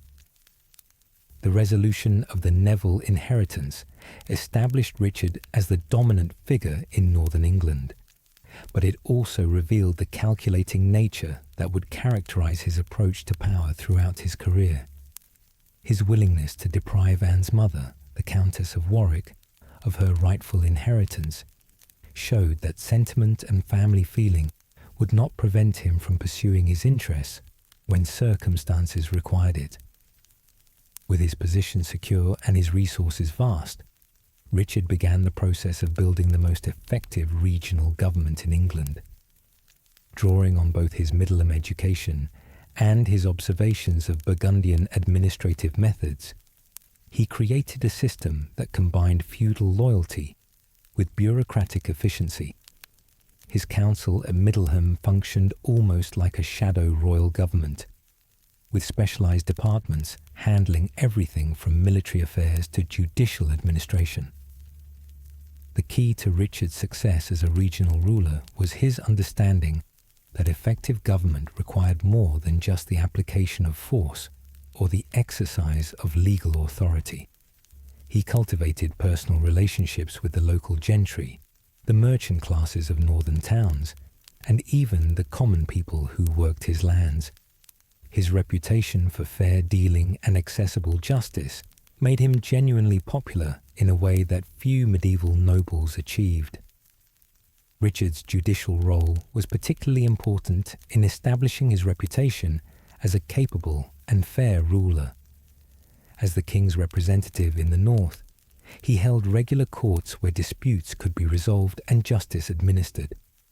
Contemporary accounts suggest that he took these responsibilities seriously, listening carefully to cases and rendering decisions based on law rather than favoritism or corruption. The economic dimension of Richard's northern rule was equally impressive. The revenues from his estates made him one of the wealthiest men in England, but he used this wealth strategically to build loyalty and enhance his political position. He invested in local infrastructure, supported trade and commerce, and provided employment for thousands of people who might otherwise have been tempted to support alternative claimants to power. Military affairs remained central to Richard's northern responsibilities, for the region's proximity to Scotland made it a natural theatre for international conflict. The border counties had a martial tradition stretching back centuries, and their inhabitants were accustomed to the kind of irregular warfare that characterized Anglo-Scottish relations. Richard's task was to channel this military culture in service of English royal interests, while maintaining the defensive capabilities necessary to protect the realm from Scottish incursions. The Scottish dimension of Richard's northern rule provided him with valuable experience in international diplomacy and military command. Unlike the civil wars that had dominated his youth, the Scottish conflicts required different skills: intelligence gathering, border security, coordination with local officials, and the management of complex relationships with both allies and enemies across the frontier. Richard's success in managing Scottish affairs enhanced his reputation, not only in the north, but throughout England. Edward IV increasingly relied on his youngest brother to handle the complexities of border diplomacy, recognizing that Richard's combination of local knowledge, military ability, and political judgment made him uniquely qualified for these responsibilities. The personal aspects of Richard's northern life during this period appear to have been genuinely happy and fulfilling. His marriage to Anne Neville was reportedly affectionate and successful, providing him with both personal companionship and political advantage. Their son Edward, born in the mid-1470s, secured the dynastic future of Richard's northern principality, while giving him the profound satisfaction of fatherhood. Richard's court at Middleham became a centre of culture and learning that rivaled anything in southern England. He maintained a substantial library, patronised scholars and artists, and created an atmosphere that attracted talented individuals from across Europe. This intellectual dimension of his rule reflected both his own education and his understanding that effective governance required more than just military force and administrative efficiency. The religious dimension of Richard's northern rule was also significant in establishing his reputation and building loyalty among his subjects. He was genuinely devout, attending Mass regularly and supporting numerous religious foundations throughout his domains. His patronage of churches and monasteries reflected both personal piety and shrewd political calculation. For religious institutions were important centres of local influence and community life. Richard's establishment of collegiate churches and chantries demonstrated his understanding of how religious endowments could serve both spiritual and political purposes. These foundations provided employment for clerics, enhanced the religious life of local communities, and created permanent memorials to the founders' piety and generosity. They also helped bind local religious leaders to Richard's cause, creating networks of obligation and gratitude that strengthened his political position. The northern focus of Richard's power base had profound implications for his character and worldview. Unlike nobles whose interests were centred in the south, where proximity to London and the royal court shaped their perspectives, Richard developed a distinctly northern outlook that emphasised independence, military prowess, and scepticism towards southern sophistication and courtly politics. This northern identity would prove to be both a strength and a weakness in Richard's later career. On one hand, it provided him with a secure base of support and a reputation for effective governance that could serve as a foundation for broader political ambitions.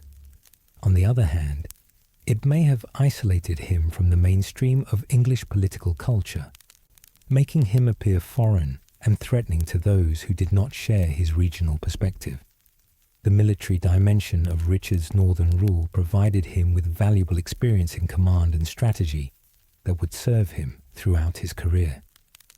The border conflicts with Scotland required a different kind of military thinking than the set-piece battles of the Wars of the Roses, emphasizing mobility, intelligence, and the ability to coordinate with local allies rather than the massed confrontations that had characterized earlier conflicts.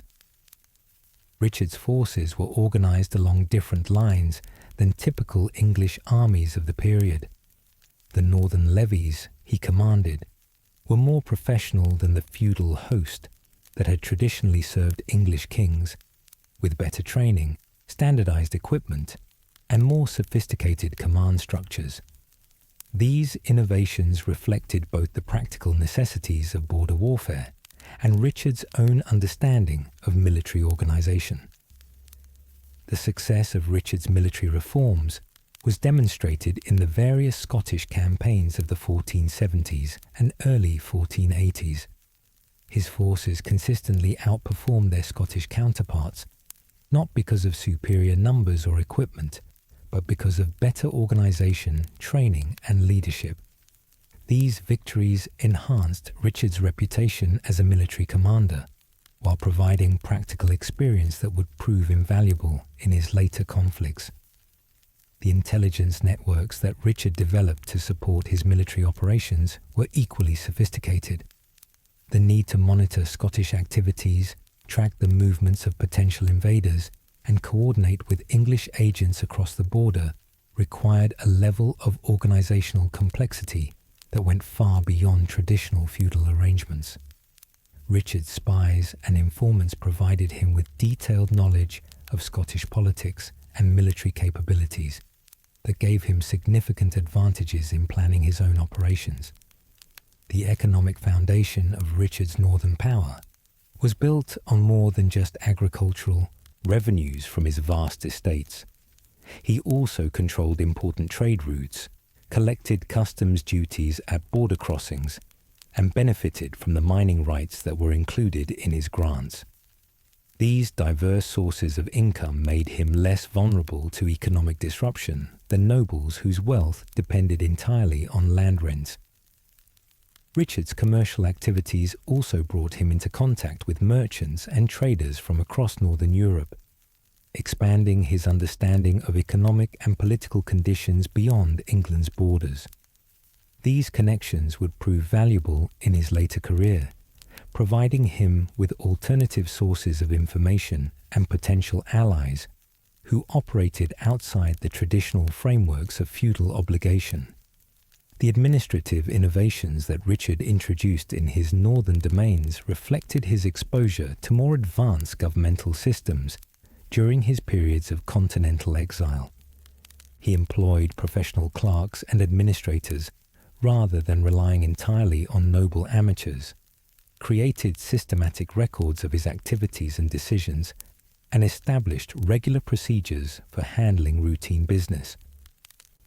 These innovations made his government more efficient and effective than many contemporary alternatives.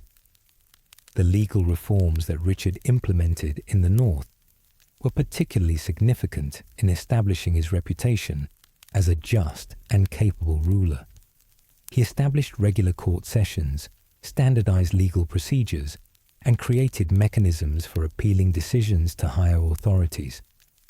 These reforms made justice more accessible to common people, while reducing the opportunities for corruption and favoritism that plagued many medieval judicial systems. Richard's approach to religious patronage reflected both genuine piety and shrewd political calculation. His support for educational institutions, particularly his foundation of colleges for the training of clergy, helped raise the intellectual standards of religious life in the north, while creating centers of learning that enhanced the region's cultural reputation. These institutions also provided employment for scholars and clerics who might otherwise have sought opportunities elsewhere. The cultural flowering that occurred in the north during Richard's ascendancy was remarkable for a region that had often been dismissed as backward and provincial by southern observers. The court at Middleham attracted musicians, artists, and scholars from across Europe, while local crafts and industries flourished under the stability and prosperity that Richard's rule provided. Richard's patronage of literature and historical writing reflected his own scholarly interests and his understanding of how cultural activities could enhance political reputation. The chronicles and histories that were produced under his patronage presented the Yorkist cause in favourable terms, while emphasising Richard's own contributions to the family's success. These works helped shape contemporary and later perceptions of Richard's character and achievements. The network of personal relationships that Richard built during his years as Lord of the North would prove crucial to his later political career. The bonds of loyalty and mutual obligation that he established with northern nobles, gentry, and common people created a political foundation that could support more ambitious enterprises. When Richard later sought the crown, these northern connections provided him with reliable allies and resources that his rivals could not match. The marriage alliances that Richard arranged for his supporters and retainers reflected his understanding of how personal relationships could be used to build political coalitions. By facilitating advantageous marriages within his circle, he created networks of kinship and obligation that strengthened his position while providing benefits to those who served him faithfully.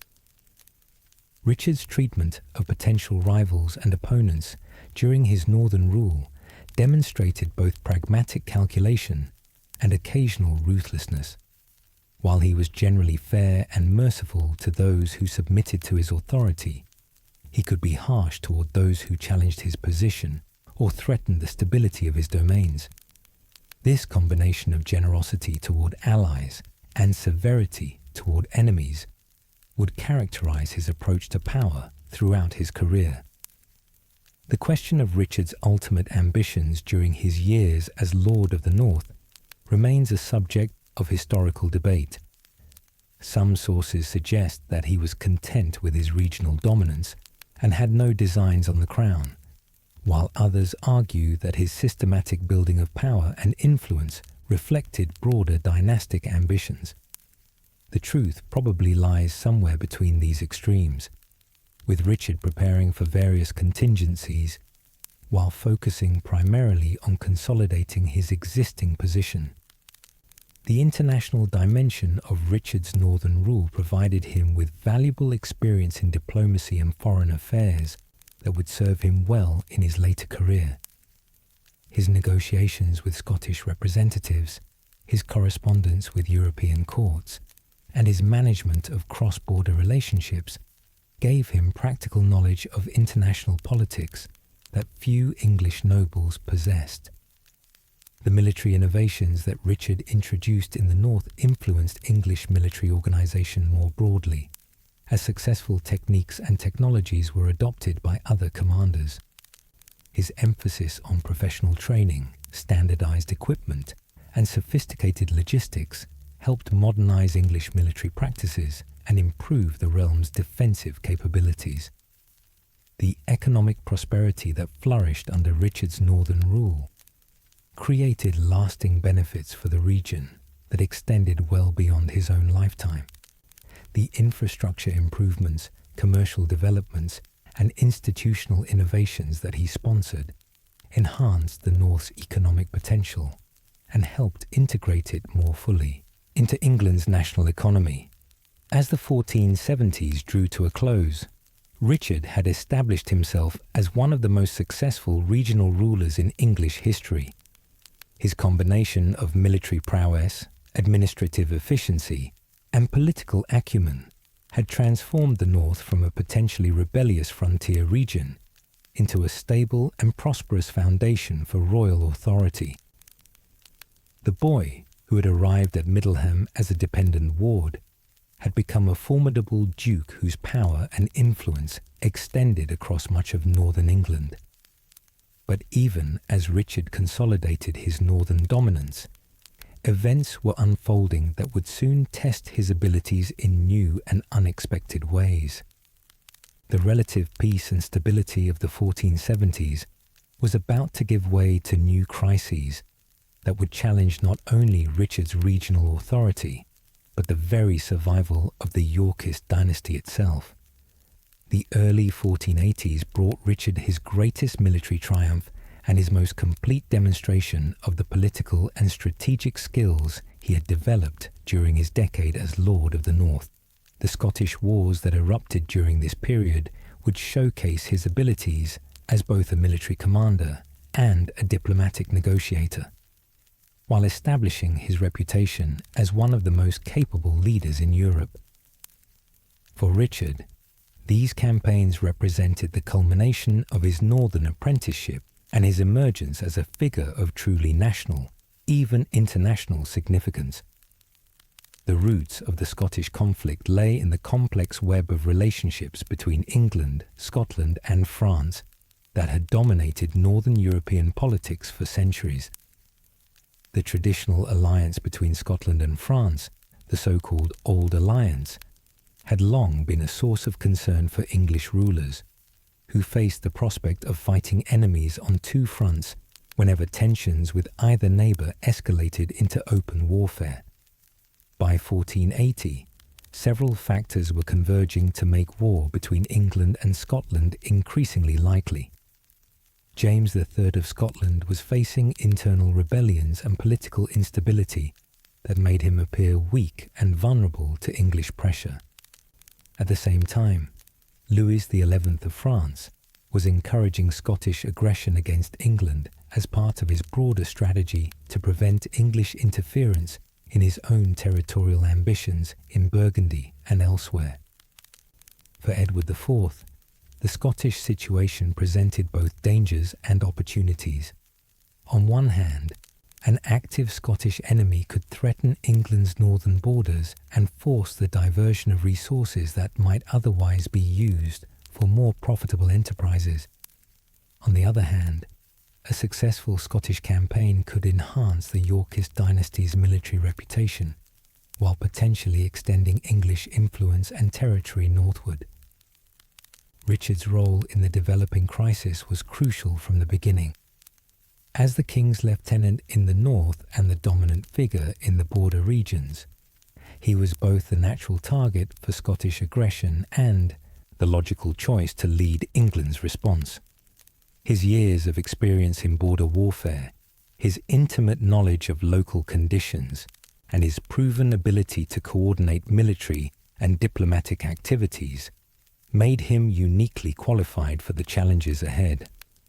The preliminary phase of the conflict, consisting mainly of border raids and diplomatic maneuvering, allowed Richard to demonstrate the sophisticated intelligence networks and rapid response capabilities he had developed during his years of northern rule. Scottish raids were met with swift retaliation, while diplomatic contacts were maintained with potential allies within Scotland, who might be willing to support English interests in exchange for appropriate rewards. Richard's approach to the Scottish problem reflected the lessons he had learned from both his classical education and his practical experience of medieval warfare. He understood that military success required not only tactical skill and strategic planning, but also careful attention to logistics, intelligence, and the political dimensions of conflict. His campaigns combined bold military action with sophisticated diplomatic manipulation in ways that reflected the highest levels of medieval statecraft. The decision to support Alexander, Duke of Albany, James III's exiled brother, as a claimant to the Scottish throne, was a masterstroke of political warfare. Albany had fled Scotland after falling out with his brother and had taken refuge in France, where he was seeking support for an attempt to claim the crown. Richard's negotiations with Albany offered the prospect of replacing a hostile Scottish king with a grateful puppet who would owe his throne to English support. The terms that Richard negotiated with Albany were remarkably favourable to English interests, reflecting both his diplomatic skills and Albany's desperate need for foreign support. In exchange for English military assistance, Albany agreed to become Edward IV's vassal, to return the border town of Berwick to English control, and to break Scotland's traditional alliance with France. If implemented, these agreements would have transformed the strategic situation in northern Britain entirely in England's favour. The military campaign that Richard launched in support of Albany's claims was a model of medieval military organisation and execution. The army he assembled combined his own northern levies with reinforcements provided by the royal government, creating a force that was both substantial in size and sophisticated in organisation. The logistics of moving, feeding and coordinating such a force across the difficult terrain of the Scottish borders demonstrated Richard's mastery of the practical aspects of military command. The siege and capture of Berwick in August 1482 represented the high point of Richard's military career and one of the most successful English military operations of the 15th century. Berwick was one of the strongest fortresses in Britain, with massive walls and towers that had been strengthened over generations of conflict. Its capture required not only military force, but also sophisticated siege techniques and the coordination of multiple military specialties. Richard's conduct of the siege demonstrated his understanding of both the technical and psychological aspects of medieval warfare. He combined direct assault with diplomatic pressure, offering generous terms to defenders who surrendered, while making clear the fate that awaited those who continued to resist. The fall of Berwick, after a relatively brief siege, was a testament to both his military skill and his reputation for keeping his word in negotiations. The advance into Scotland proper that followed the capture of Berwick was equally impressive in its execution and results. Richard's forces moved rapidly up the east coast, taking advantage of their naval support to maintain supply lines, while avoiding the mountainous terrain of the interior that had proven so difficult for previous English invaders. The speed and efficiency of the advance caught the Scots off guard and prevented them from organising effective resistance. The occupation of Edinburgh, Scotland's capital, was perhaps Richard's greatest single military achievement. For an English army to capture and hold the seat of Scottish government was almost unprecedented, representing a level of military success that even the great Edward I had rarely achieved. The fact that Richard accomplished this with relatively modest forces and minimal casualties spoke to his superior planning and execution.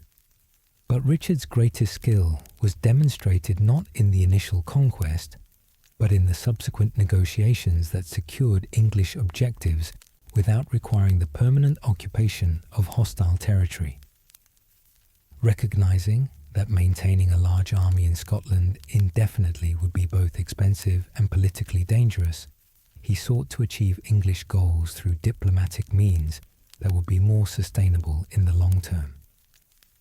The agreement that Richard negotiated with Scottish representatives while occupying Edinburgh secured most of England's strategic objectives while allowing the Scots to maintain their independence and dignity. Berwick was formally ceded to England. The Franco-Scottish alliance was temporarily suspended, and provisions were made for future cooperation between the two kingdoms. It was a diplomatic triumph that complemented the military success of the campaign. Richard's handling of Albany throughout the Scottish campaign demonstrated his sophisticated understanding of the complexities of international politics.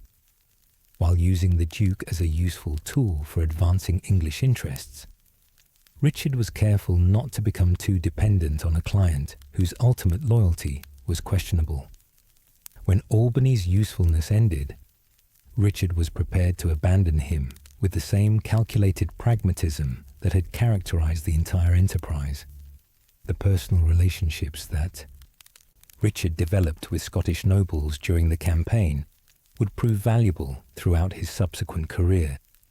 His reputation for fair dealing and honourable conduct in negotiations earned him respect even among his enemies, while his demonstrated military capability made him a figure to be feared and avoided. These dual aspects of his reputation, honour in peace and effectiveness in war, would serve him well in future conflicts. The economic dimensions of Richard's Scottish success were as significant as the military and diplomatic achievements. The control of Berwick provided England with an important trading port and military stronghold, while the disruption of Franco-Scottish cooperation reduced the strategic threats facing English interests. The wealth captured during the campaign helped finance Richard's subsequent activities while demonstrating the potential profitability of well-conducted military enterprises. The propaganda value of Richard's Scottish triumph was immense, both for his personal reputation and for the broader prestige of the Yorkist dynasty. For the first time in generations, an English commander had achieved decisive military success against Scotland, reversing decades of humiliating defeats and strategic setbacks. The achievement enhanced Edward IV's reign, while establishing Richard as one of the premier military commanders in Europe. The organisational innovations that Richard introduced during the Scottish campaigns influenced English military practice for generations. His combination of professional soldiers with feudal levies, his attention to logistics and intelligence, and his integration of naval and land forces created models that would be studied and emulated by future commanders. The success of these methods validated Richard's approach to military reform and modernisation. The international recognition that Richard received for his Scottish achievements elevated his status far beyond that of a regional English duke. European courts took notice of his military and diplomatic successes, while foreign chroniclers praised his conduct of the campaign. This international reputation would prove valuable in his later career, providing him with diplomatic options and potential allies that might not otherwise have been available. The domestic political impact of Richard's Scottish success was equally significant. His demonstration of military competence and strategic vision established him as Edward IV's most capable and reliable brother, while his careful attention to the interests of his northern followers strengthened his regional power base. The combination of national achievement and local loyalty created a political foundation that could support broader ambitions. But perhaps most importantly, the Scottish campaigns revealed the full extent of Richard's political and military maturation. The boy who had fled into exile from Ludlow, the student who had absorbed Warwick's teachings at Middleham, the young duke who had chosen loyalty over personal affection in 1469. All of these earlier experiences had contributed to the formation of a leader who could conceive, plan, and execute one of the most successful military enterprises of the 15th century. The confidence and authority that Richard displayed during the Scottish Wars reflected not only his natural abilities, but also the comprehensive education in statecraft that he had received over the previous 2 decades. He had learned to balance competing interests, to coordinate military and diplomatic activities, and to achieve strategic objectives through a combination of force and negotiation that demonstrated true mastery of the arts of medieval governance. As Richard returned from Scotland in triumph, loaded with honours and loaded with the grateful recognition of his brother the king, he had reached the pinnacle of what seemed possible for a loyal younger brother in the Yorkist system. His northern dominions were secure, his military reputation was unassailable, and his political position appeared unshakable. He had every reason to expect continued success and expansion of his influence in the years ahead. But fate had other plans for Richard and for England. Even as he was celebrating his Scottish triumphs, events were unfolding that would soon transform his life completely and set him on a path toward the crown that he could never have anticipated. The greatest challenges and the darkest chapters of his story still lay ahead, waiting to test everything he had learned during his remarkable rise to power and prominence. The spring of 1483 arrived with what seemed like renewed promise for the Yorkist dynasty and for Richard's own future. His triumphant return from the Scottish campaigns had solidified his position as Edward IV's most trusted and capable brother, while his northern power base remained secure and prosperous. At 30 years old, Richard had every reason to expect many more years of successful service to his brother's crown, perhaps eventually passing his own domains to his son Edward in a peaceful dynastic succession that would extend Yorkist rule far into the future. But on April 9th, 1483, everything changed with shocking suddenness. King Edward IV, still only 40 years old, and apparently in robust health despite his legendary appetite for food and drink, fell gravely ill and died within a matter of days. The cause of his sudden decline remains a mystery to this day. Some sources suggest a fever brought on by overindulgence. Others point to possible poisoning, while still others attribute his death to the cumulative effects of the stress and excesses that had marked his turbulent reign. For Richard, the news of his brother's death must have been devastating on both personal and political levels. Edward had been more than just a king and brother. He had been the constant centre around which Richard's entire adult life had revolved. Every title, every grant of land, every opportunity for advancement that Richard had enjoyed traced back ultimately to Edward's favour and protection. The loss of such a figure would have been traumatic under any circumstances, but the suddenness of Edward's death made it all the more shocking. The immediate constitutional crisis that followed Edward's death was unlike anything England had experienced since the early days of the Wars of the Roses. The new king, Edward V, was only 12 years old, the same age Richard had been when he first went into exile after his father's defeat at Ludlow. Such a young monarch clearly could not rule in his own right, which meant that some form of regency or protectorate would be necessary until he came of age. Edward IV's will, hastily composed during his final illness, named Richard as Lord Protector of the realm and guardian of the young king. This appointment reflected both the dead king's trust in his youngest brother and his recognition that Richard's military reputation and northern power base made him the logical choice to maintain stability during a potentially dangerous transition period. But the will also had to balance Richard's authority against the legitimate interests of the Queen's family and other powerful nobles who expected to have a voice in governing the realm. The Woodville family, led by the Dowager Queen Elizabeth and her brother Anthony Woodville, Earl Rivers, had their own plans for managing the succession crisis. They controlled the young king's household and had been responsible for his education and upbringing during Edward IV's lifetime. Their position gave them potentially decisive influence over Edward V, while their extensive network of marriages and alliances throughout the nobility provided them with significant political resources. From the Woodville perspective, Richard's appointment as protector represented a direct threat to their continued influence and possibly even their survival. They had witnessed the fate that befell noble families who found themselves on the wrong side of medieval power struggles, and they were determined to prevent Richard from using his position to eliminate or marginalize them.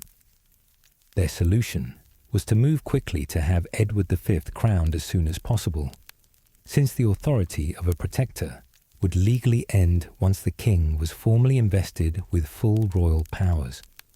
Richard, still in Yorkshire when he learned of his brother's death, faced a crucial decision that would shape the rest of his life.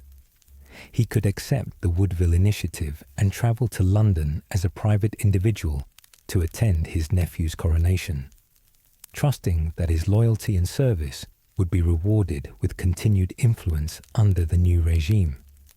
Alternatively, he could attempt to assert the authority that Edward IV's will had supposedly granted him, knowing that such action might be interpreted as an aggressive move against the legitimate government. The choice Richard made, to intercept the young king's party at Northampton and assert his rights as protector, marked the beginning of the most controversial period of his life. His subsequent actions during the spring and summer of 1483 would be debated by historians for centuries, with some seeing them as the calculated moves of an ambitious usurper, and others as the desperate actions of a man trying to survive in an impossible situation. The meeting at Northampton on April 30th, 1483, was superficially cordial, but laden with underlying tension and mutual suspicion.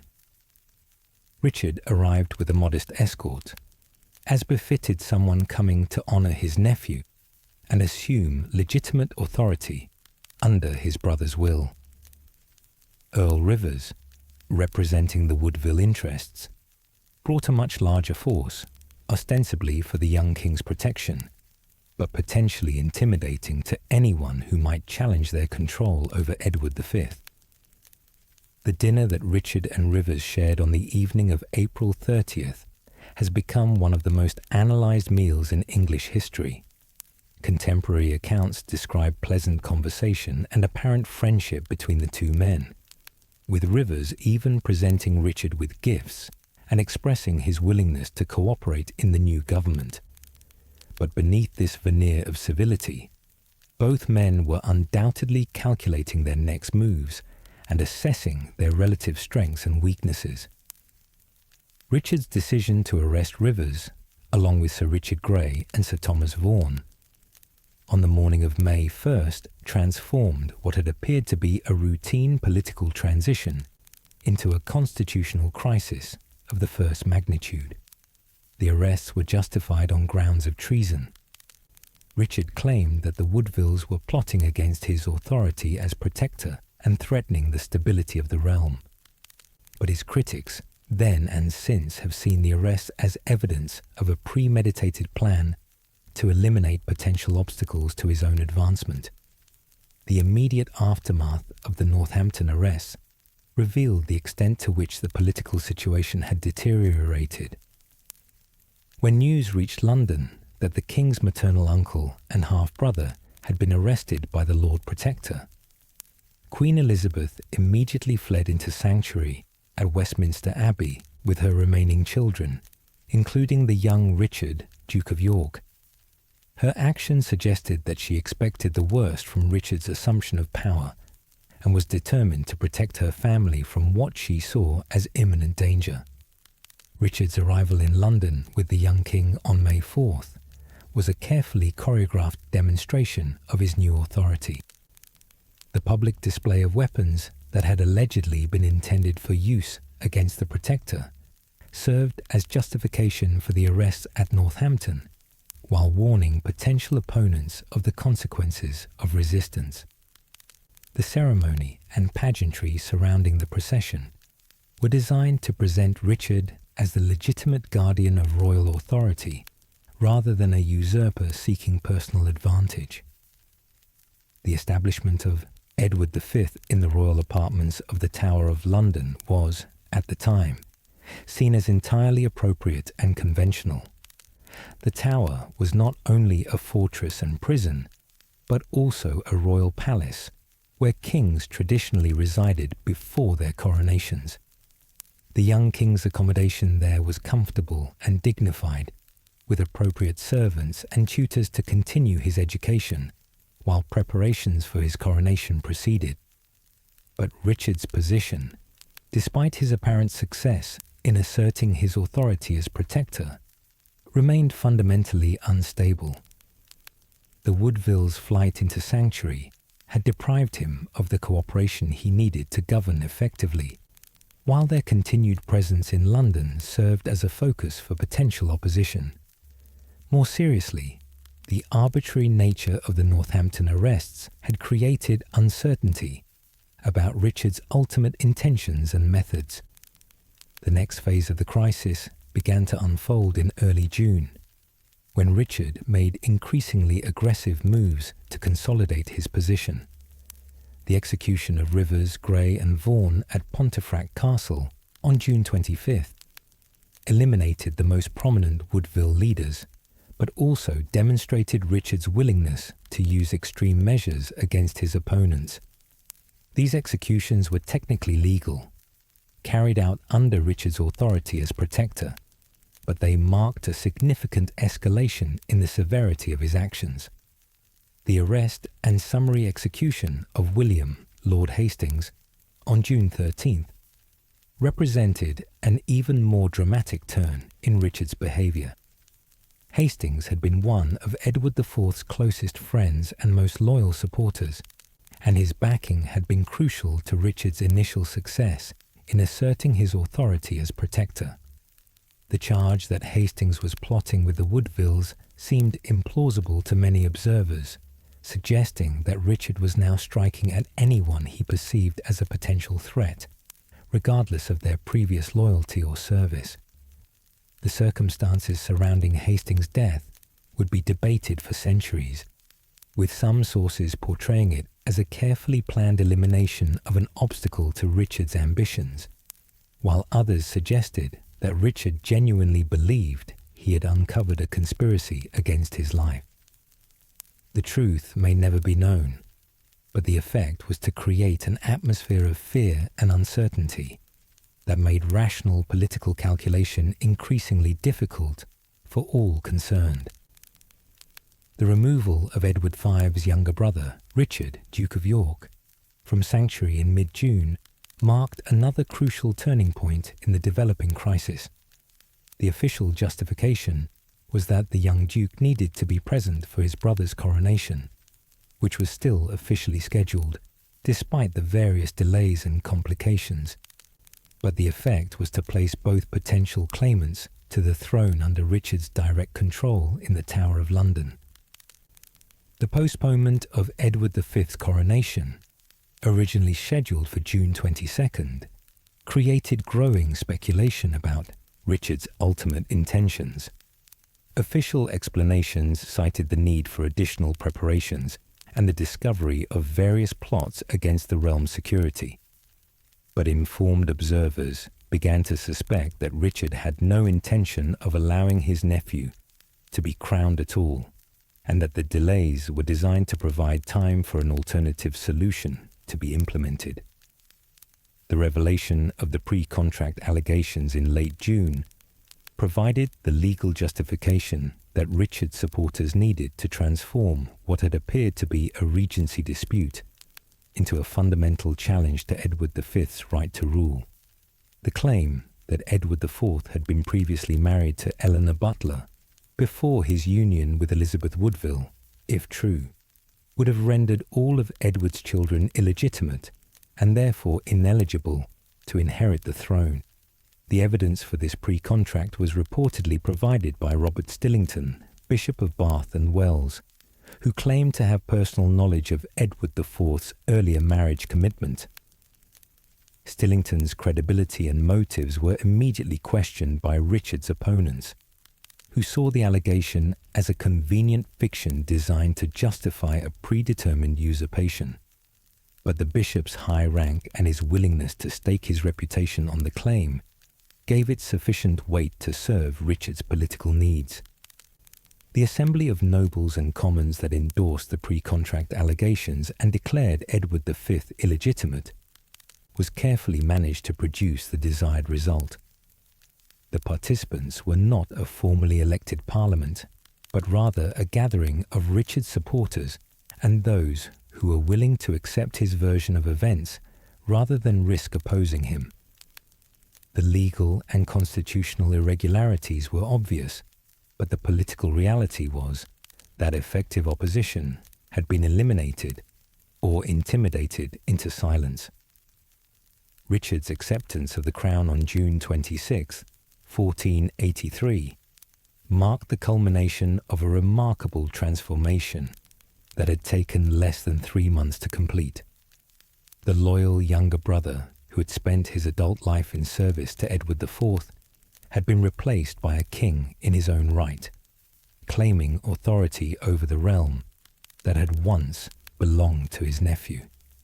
The change was so dramatic and rapid that many contemporary observers struggled to understand how it had happened or what it might mean for England's future. The coronation of Richard III on July 6, 1483, was a magnificent spectacle designed to demonstrate the new king's legitimacy and the stability of his regime. The ceremony followed ancient traditions and included all the religious and secular elements that were considered necessary to create a valid kingship. Richard and his queen, Anne Neville, were crowned together in a double ceremony that emphasized the dynastic continuity they represented and their commitment to providing England with stable and effective royal leadership. But even as Richard celebrated his coronation triumph, the foundations of his new regime were already showing signs of strain.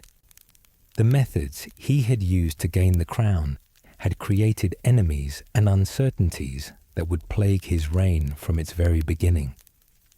The question of what had happened to Edward V and his brother, who had disappeared from public view after Richard's accession, would become a source of rumours and speculation that would undermine his authority and provide his opponents with powerful propaganda weapons. The speed and apparent ease of Richard's rise to power masked the fragility of his position and the enormous challenges he would face in trying to govern a realm that had been deeply divided by his actions. The loyal service and military competence that had made him Edward IV's most trusted brother would not necessarily translate into the different skills required for successful kingship, particularly when that kingship had been acquired through such controversial means. As Richard settled into his new role as King of England, he carried with him the accumulated experiences of 30 years of political and military service. But he also bore the burden of the choices he had made during those crucial months of 1483. Choices that had elevated him to the throne, but had also created the conditions that would ultimately lead to his downfall and death on the battlefield at Bosworth just 2 years later. The early months of Richard III's reign were marked by a determined effort to establish the legitimacy and effectiveness of his government, while dealing with the immediate challenges created by his controversial path to the throne. As the summer of 1483 drew to a close, Richard faced the fundamental task that confronted all medieval rulers: transforming military and political success into stable, accepted authority that could govern effectively and command the loyal obedience of his subjects. Richard's approach to kingship reflected both his extensive experience in governance and his acute awareness of the unusual circumstances of his accession. Unlike previous English kings who had inherited their thrones through clear dynastic succession or achieved them through decisive military victory, Richard's claim rested on complex legal arguments and the elimination of rival claimants through methods that many found questionable. This unique situation required him to demonstrate both his fitness to rule and his commitment to providing the kind of government that would benefit his subjects. The royal progress that Richard and Queen Anne undertook in the late summer and autumn of 1483 was designed to introduce the new monarchs to their subjects while demonstrating the stability and magnificence of the regime. The journey took them through the Midlands and into Richard's beloved north, where they received enthusiastic welcomes from populations that knew and trusted the former Duke of Gloucester. These public appearances were crucial for establishing Richard's royal persona and countering any negative impressions created by the circumstances of his accession. The highlight of the royal progress was the elaborate ceremony at York Minster, where Richard's son Edward was invested as Prince of Wales.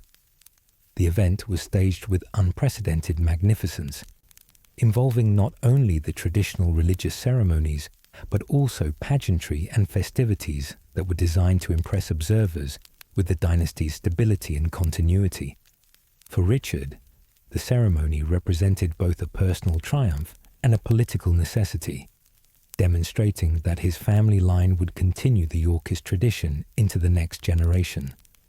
But even as Richard was celebrating these public successes, he was receiving disturbing intelligence about the activities of his political opponents.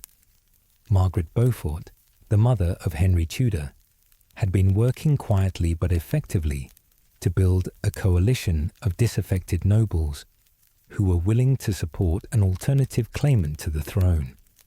Her efforts were aided by Elizabeth Woodville, the Dowager Queen, whose hatred of Richard had only intensified following the disappearance of her sons from the Tower of London. The growing conspiracy against Richard's regime reflected the profound divisions that his accession had created within the English political establishment. Many nobles who had served Edward IV loyally found themselves unable to accept Richard's claim to the throne or the methods he had used to achieve it. Their disaffection was compounded by rumours about the fate of the princes in the Tower, which created a moral dimension to the political opposition that made compromise increasingly difficult. Richard's response to the emerging threat demonstrated both his political sophistication and his willingness to use harsh measures when he believed them necessary. His intelligence networks, developed during his years as Lord of the North, provided him with detailed information about the conspirators' activities and plans.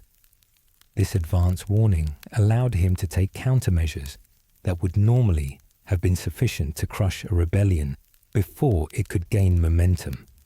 The October 1483 rebellion, known to history as Buckingham's Rebellion, represented the first serious challenge to Richard's authority as king. The uprising was remarkable both for the breadth of its geographic scope and for the social and political diversity of its participants. Rebels rose simultaneously in Kent, Surrey, Sussex, Hampshire, Dorset, Devon, and Wales, suggesting a level of coordination and planning that indicated serious organisational capabilities among Richard's opponents. The involvement of Henry Stafford, Duke of Buckingham, in the rebellion was particularly shocking and damaging to Richard's cause. Buckingham had been one of Richard's closest allies during the crucial months of 1483, playing key roles in the arrests at Northampton and the subsequent events that led to Richard's coronation. His defection to the rebel cause suggested either that Richard had seriously misjudged his ally's character and motivations, or that the new king's actions had been so controversial as to alienate even his most important supporters. Buckingham's motivations for joining the rebellion remain a subject of historical debate. Some sources suggest that he had his own ambitions to the throne, based on his descent from Edward III through Thomas of Woodstock. Others propose that he was horrified by Richard's alleged murder of the princes and felt compelled to act on moral grounds. Still others argue that he was simply an opportunist who believed that Richard's regime was doomed and wanted to position himself advantageously for the anticipated change of dynasty. The military aspects of Buckingham's rebellion revealed both Richard's strengths as a commander and the loyalty of his core supporters, particularly those from his northern power base. When the various uprisings began, Richard was able to mobilize forces quickly and deploy them effectively against the scattered rebel strongholds. His years of experience in military organization and logistics served him well in coordinating a multi-front campaign that could have overwhelmed a less capable commander. The collapse of Buckingham's rebellion was as rapid and complete as its initial spread had been impressive. Poor weather disrupted rebel communications and movements, while Richard's swift military response prevented the various uprisings from coordinating effectively. Most importantly, Henry Tudor's planned invasion from Brittany was delayed by storms and arrived too late to provide the foreign support that the rebels desperately needed. Buckingham's capture and execution at Salisbury in November 1483 marked the end of the most serious domestic challenge that Richard would face during his reign.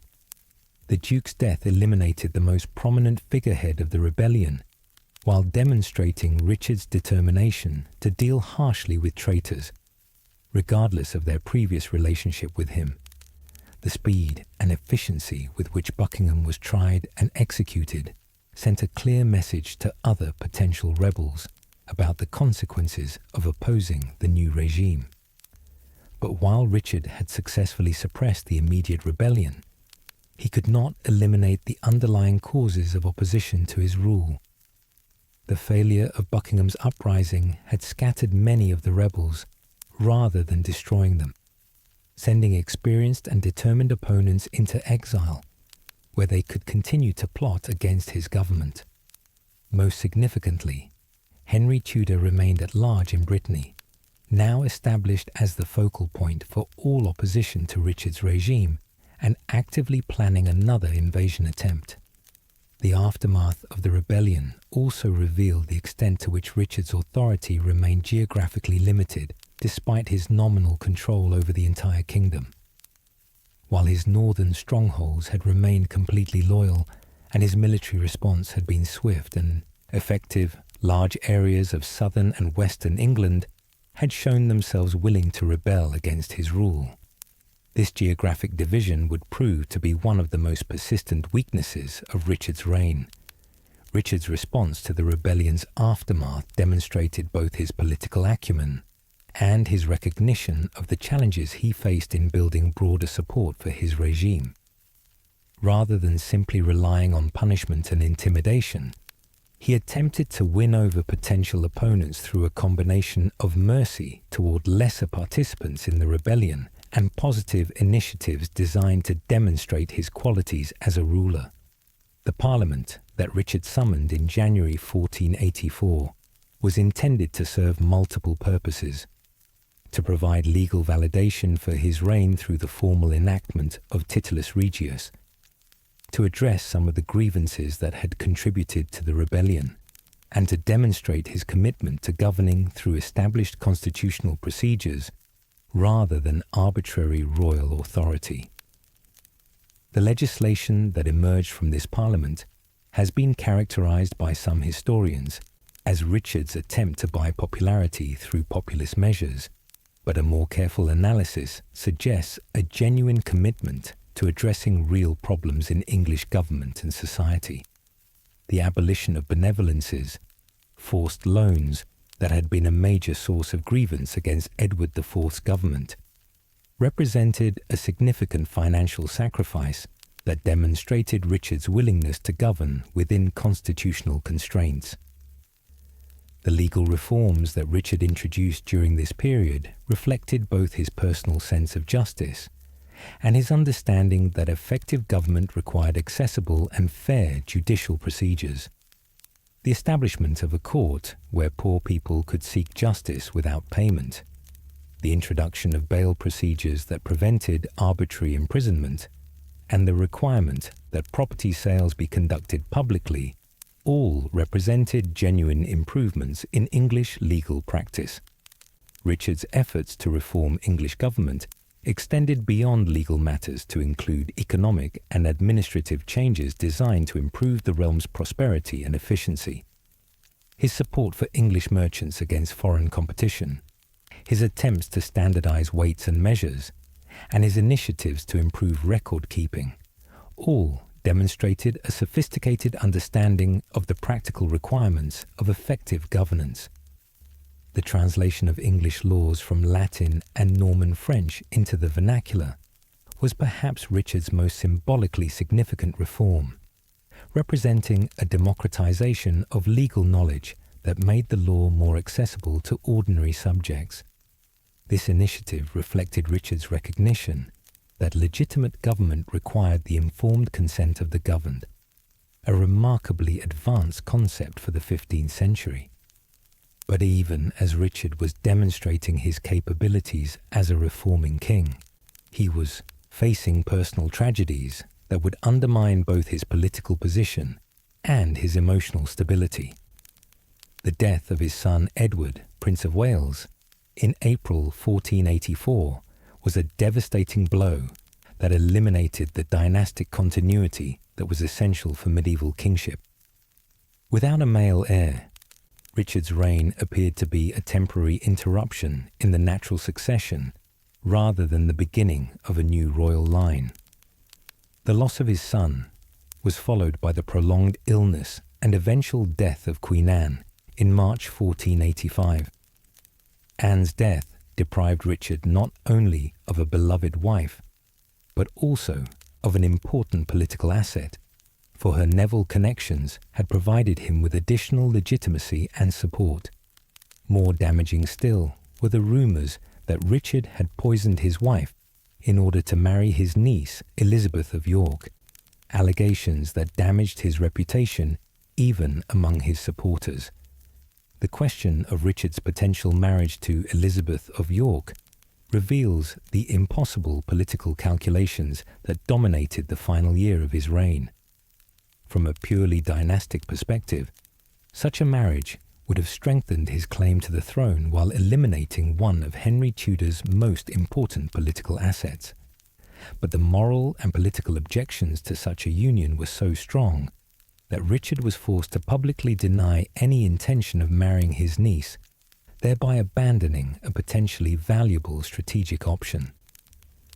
Richard's diplomatic efforts during this period reflected his growing isolation and his desperate need for foreign allies who could help him resist Henry Tudor's inevitable invasion attempt. His negotiations with various European courts revealed both his sophistication in international affairs and the limited options available to a king whose legitimacy was questioned by many of his potential allies. The death of Louis XI of France and the accession of Charles VIII created new opportunities for Richard's diplomacy, but also new dangers as the young French king proved willing to support Henry Tudor's invasion plans. Richard's attempts to counter French support for his rival through alliances with Brittany and Burgundy achieved limited success, partly because of his own diplomatic skill, but mainly because other European powers had their own priorities that took precedence over English dynastic disputes. Richard's military preparations during the final year of his reign demonstrated both his understanding of the challenges he faced and his determination to meet them through superior organization and leadership. The army that he assembled at Nottingham in the summer of 1485 was larger and better equipped than Henry Tudor's invasion force, while his strategic position allowed him to respond quickly to threats from multiple directions. The intelligence networks that Richard had developed over the course of his career provided him with detailed information about Henry Tudor's movements and plans, giving him strategic advantages that should have been decisive in any military confrontation. His knowledge of Henry's route through Wales, his awareness of the Tudor claimant's limited resources, and his understanding of the political calculations that might influence potential supporters all suggested that he was well prepared for the coming conflict. But Richard's political position had been fundamentally weakened by the events of the previous 2 years, creating vulnerabilities that his military advantages could not fully compensate. The persistent questions about his legitimacy, the rumors about the fate of the princes, and the defection of so many former supporters had created an atmosphere of uncertainty and mistrust that made reliable calculation of loyalties increasingly difficult. The Stanley family's ambiguous position epitomized the political challenges that Richard faced as Henry Tudor's invasion approached. Thomas Stanley, now Earl of Derby, was married to Margaret Beaufort and was therefore Henry Tudor's stepfather, creating an obvious conflict of interest that made his loyalty to Richard questionable. Yet Stanley's power base in Lancashire and Cheshire was so important that Richard could not afford to alienate him, creating a dangerous dependency on someone whose ultimate allegiance was uncertain. Richard's decision to hold George Stanley, Lord Strange, as a hostage for his father's loyalty represented both sound political calculation and a demonstration of the mistrust that now characterized relationships within his government. The fact that such measures were necessary revealed the extent to which Richard's authority had been undermined by the controversies surrounding his accession and reign. The personal toll that these political pressures took on Richard became increasingly evident as the crisis approached its climax. Contemporary accounts describe a king who was becoming increasingly isolated and suspicious, sleeping poorly and showing signs of the enormous stress he was experiencing. The confident and capable duke who had governed northern England so successfully was being transformed by the burdens of contested kingship into a more troubled and desperate figure. Richard's religious faith, which had always been an important aspect of his character, appears to have intensified during this period as he sought divine guidance and support for the challenges he faced. His increased patronage of religious institutions and his personal devotions reflected both genuine piety and a recognition that he needed all possible sources of strength for the trials ahead. The cultural and intellectual achievements of Richard's court during this period have often been overlooked because of the dramatic political events that dominated his reign. But his patronage of scholars, artists, and musicians continued the traditions he had established during his years in the north, creating an atmosphere of learning and refinement that compared favorably with other European courts. Richard's personal library, his support for the printing of books, and his encouragement of literary and historical works all demonstrated his commitment to the cultural advancement that was considered essential for a legitimate royal court. These activities reflected not only his personal interest but also his understanding that effective kingship required more than just military and political success. The economic policies that Richard pursued during his brief reign showed remarkable consistency with the reform agenda he had outlined in his 1484 Parliament. His support for English merchants, his attempts to improve the realm's financial administration, and his efforts to encourage trade and commerce all reflected a sophisticated understanding of the relationship between economic prosperity and political stability. But ultimately, Richard's achievements as a domestic ruler would be overshadowed by the military and political challenges that would determine his fate. As the summer of 1485 progressed and intelligence reports confirmed that Henry Tudor's invasion was imminent, Richard was forced to focus all his attention on the military preparations that would decide whether his controversial reign would survive or end in defeat and death. The king, who had once been the most successful regional ruler in England, who had achieved a military triumph in Scotland, and demonstrated genuine capabilities as a reforming monarch, now found himself preparing for a battle that would determine not only his own fate, but the future direction of English history. The crown that had brought him such power and responsibility had also brought him enemies and uncertainties that no amount of political skill or military preparation could entirely eliminate. As the year 1484 drew to a close and the early months of 1485 began, Richard III found himself facing the most serious external threat of his reign. Across the English Channel, Henry Tudor was methodically preparing for the invasion that both men knew would ultimately determine which of them would rule England. The exile claimant had learned valuable lessons from the failure of his 1483 attempt, and he was now working with French support to assemble the resources and allies necessary for a more formidable challenge to Richard's crown. Henry Tudor's position as the focus of opposition to Richard III was in many ways improbable, reflecting the extent to which the Wars of the Roses had eliminated more obvious alternatives. His claim to the throne was tenuous at best, derived through his mother Margaret Beaufort from John of Gaunt's legitimised but barred descendants.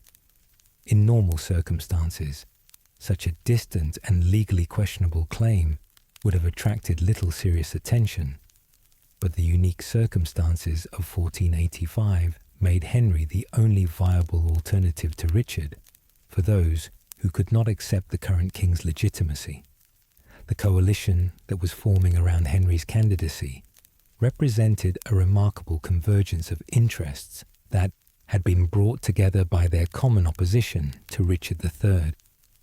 Lancastrian loyalists who had never accepted Yorkist rule were joined by disaffected Yorkists who rejected Richard's claim to their dynasty's inheritance. This unusual alliance was cemented by Henry's promise to marry Elizabeth of York, Edward IV's eldest daughter, thereby uniting the rival claims and ending the dynastic conflict that had torn England apart for 30 years. The international dimensions of Henry's challenge reflected the complex web of European politics in the 1480s. The French government of the young Charles VIII saw support for Henry as a means of weakening England and preventing Richard from interfering with French ambitions elsewhere in Europe. This foreign backing provided Henry with essential resources, money, ships, and professional soldiers that would have been impossible for him to obtain through his own limited means. Richard's intelligence networks kept him well informed about Henry's preparations, but this knowledge created its own problems by highlighting the extent of the threat he faced while providing limited options for effective countermeasures. Diplomatic pressure on the French government proved ineffective, Military action against Henry's forces while they remained on French soil was impossible, and attempts to build alternative alliances were hampered by Richard's contested legitimacy and limited diplomatic resources. The defection of John de Vere, Earl of Oxford, from Richard's court to Henry's cause was particularly damaging both militarily and symbolically. Oxford was one of the most experienced military commanders in England, a veteran of numerous battles during the Wars of the Roses, who understood English military practices and weaknesses better than almost anyone. His adherence to Henry's cause provided the Tudor claimant with professional military expertise, while depriving Richard of a potentially crucial asset. The propaganda war between the rival claimants intensified throughout the first half of 1485, with both sides seeking to influence opinion among the nobility and general population. Richard's proclamations portrayed Henry as a foreign puppet, supported by England's traditional enemies, while Henry's supporters emphasized Richard's alleged crimes and the illegitimacy of his reign. These competing narratives reflected the fundamental importance of perceived legitimacy in determining the outcome of medieval political conflicts. Richard's domestic position during this period was complicated by the continuing questions about his own legitimacy and the persistent rumours about the fate of the princes in the Tower. While he had successfully suppressed Buckingham's rebellion and maintained control over most of England, the underlying sources of opposition to his reign remained unresolved. Many nobles remained uncommitted to either side, waiting to see which claimant would prove stronger before making their own irreversible choices. The death of Queen Anne in March 1485 created both personal grief for Richard and new political complications that further weakened his position. The rumours that he had poisoned his wife in order to marry Elizabeth of York were probably false, but they reflected the atmosphere of suspicion and mistrust that surrounded his reign. His forced public denial of any intention to marry his niece represented a significant political defeat that eliminated a potentially valuable strategic option. Richard's military preparations during the spring and summer of 1485 demonstrated both his understanding of the threat he faced and his determination to meet it with superior organisation and resources. The army that he assembled at Nottingham was larger and better equipped than Henry's forces, while his strategic position in the centre of England allowed him to respond quickly to an invasion from any direction. His choice of Nottingham as his base reflected both its central location and its symbolic importance as a stronghold associated with royal authority. The nobility's response to Richard's military summons provided mixed signals about the loyalty he could expect in the coming conflict. While many lords answered his call and brought their retainers to join the royal army, others found excuses to delay their arrival or sent smaller forces than their resources could support.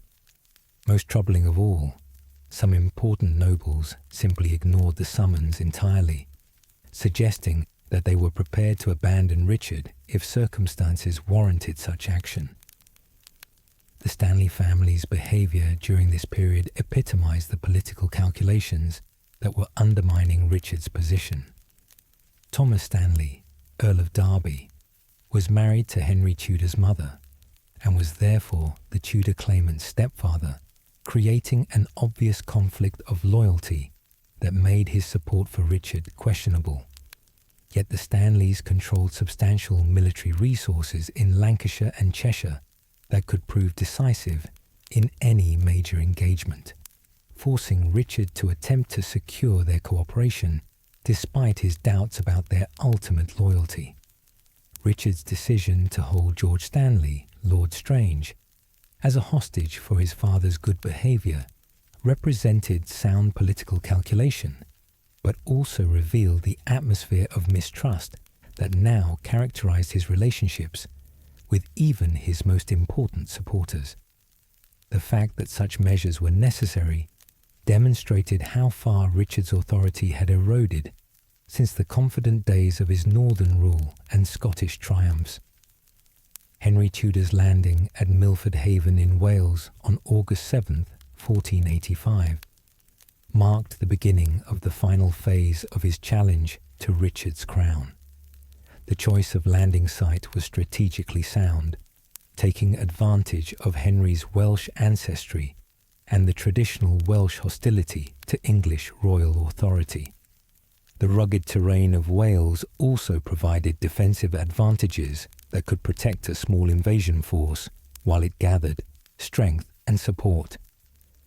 The initial response to Henry's landing was less enthusiastic than his supporters had hoped, but it was sufficient to allow his forces to establish themselves on English soil and begin the march toward London. The speed of Henry's advance through Wales demonstrated both his understanding of the need for rapid movement and his confidence that support would materialize as he moved deeper into England. Richard's response to news of Henry's landing was swift and decisive, reflecting both his military experience and his understanding that delay would only allow his opponent's forces to grow stronger. The royal army's march from Nottingham toward the Welsh border was well organized and rapid, demonstrating the logistical capabilities that Richard had developed during his years of military service. The convergence of the rival armies in the area around Market Bosworth in Leicestershire was the result of strategic calculations by both commanders. Richard sought to intercept Henry's forces before they could reach London and potentially gain additional support from the capital's population. Henry, recognizing that he could not avoid battle indefinitely, chose to accept the confrontation in terrain that offered reasonable prospects for his smaller but more maneuverable army. The political negotiations that continued even as the armies approached each other revealed the extent to which personal loyalties and calculations of advantage were still influencing the behavior of key participants. The Stanley forces, positioned between the rival armies, maintained communication with both sides while refusing to commit definitively to either. This ambiguity created uncertainty for both Richard and Henry about the forces they could expect to have at their disposal in the coming battle. Richard's state of mind as the confrontation approached became a subject of contemporary comment and later historical speculation. Reports of restless sleep, anxiety about omens and portents, and increasingly erratic behavior suggested that the accumulated stresses of his controversial reign were taking a severe psychological toll.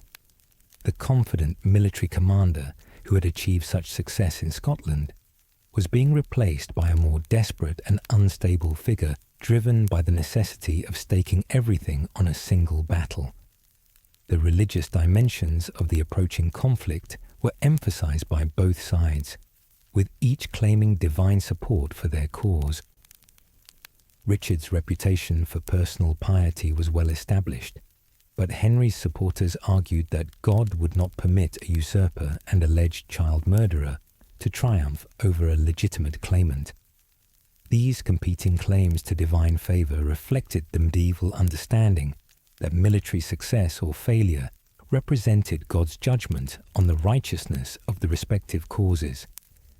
The international attention focused on the coming battle reflected its significance for European politics as well as English dynastic affairs. Diplomatic representatives from various courts were present or nearby, ready to report the outcome to their masters and adjust their policies accordingly. The victor would not only rule England, but would also determine the realm's future role in the complex web of European alliances and conflicts. Richard's final preparations for battle demonstrated both his military competence and his recognition that this engagement would determine not only his own fate, but the future of the Yorkist dynasty. The army he had assembled was the product of 2 years of careful planning and represented the accumulated military resources of his regime. its performance in the coming battle would validate or condemn the methods he had used to gain and maintain the crown. The night before the battle has become legendary in English history, immortalized by Shakespeare's dramatic portrayal of Richard's troubled dreams and psychological torment. While the historical reality was probably less melodramatic than the playwright's version, there is evidence that Richard was deeply troubled by the magnitude of what was at stake and the uncertainties that surrounded him. As dawn broke on August 22nd, 1485, Richard III prepared to face the greatest challenge of his life. The boy who had fled into exile after his father's defeat at Ludlow, the student who had learned statecraft at Middleham, the duke who had achieved military glory in Scotland, and the king who had ruled England for 2 tumultuous years, now faced a battle that would determine whether he would be remembered as a successful monarch or a failed usurper. The stakes could not have been higher. Victory would vindicate Richard's controversial path to the throne and establish his dynasty's claim to rule England for generations to come.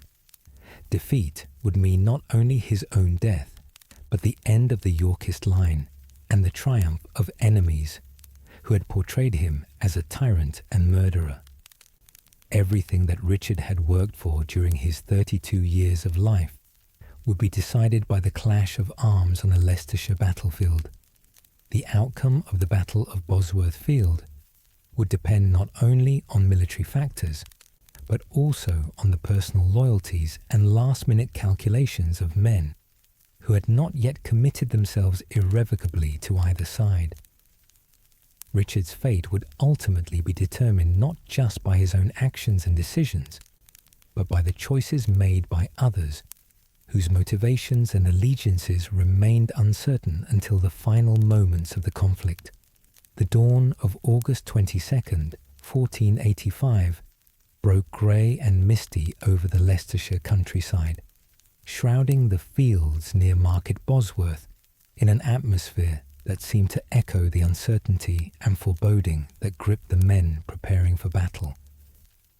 King Richard III, now 32 years old and fighting for his crown and his life, had spent a restless night in his tent, reportedly haunted by dreams and omens that reflected the enormous stakes of the coming confrontation. Richard's army, positioned on Ambion Hill, commanded the high ground that medieval military doctrine considered essential for battlefield success. His forces numbered between 8,000 and 12,000 men, representing a substantial advantage over Henry Tudor's smaller army of perhaps 5,000 to 8,000. The royal army was well equipped and organized, the product of 2 years of careful preparation and the accumulated military resources of Richard's kingdom. The king himself appeared before his troops in full armor, mounted on a white courser that emphasized his royal dignity, while providing the mobility necessary for effective battlefield command. Contemporary accounts describe Richard as calm and determined despite the anxiety that had troubled his sleep, projecting the confidence and authority that his men needed to see from their leader in such crucial moments. Henry Tudor's forces, drawn up in the valley below Ambion Hill, presented a more diverse and less impressive appearance than their royal opponents. The core of Henry's army consisted of French and Scottish mercenaries, provided by his continental allies, professional soldiers whose loyalty was secured by regular pay rather than feudal obligation or dynastic sentiment. These foreign troops were supplemented by Welsh levies, recruited during Henry's march through his ancestral homeland, and English exiles, who had joined his cause after fleeing Richard's regime. The most crucial unknown factor on the battlefield was the position and ultimate loyalty of the Stanley forces, commanded by Thomas Stanley, Earl of Derby, and his brother Sir William Stanley. Their combined armies numbered perhaps 4,000 to 6,000 men, a force large enough to determine the battle's outcome if committed decisively to either side. But the Stanleys maintained their traditional policy of calculated neutrality, positioned between the rival armies and apparently waiting to see which side would prove stronger before making their final commitment. Richard's battle plan reflected both his military experience and his understanding of the political dimensions of the conflict. He positioned the Duke of Norfolk's forces on his right wing, where they could take advantage of the high ground while engaging Henry's main force. The Earl of Northumberland commanded the left wing with instructions to prevent any flanking movements while maintaining communication with the Stanley forces. Richard himself commanded the centre, where he could direct the battle's overall progress while remaining available to exploit any opportunities that might develop. Henry Tudor's tactical situation was more precarious, requiring him to attack uphill against a numerically superior enemy, while hoping that political defections would offset his military disadvantages.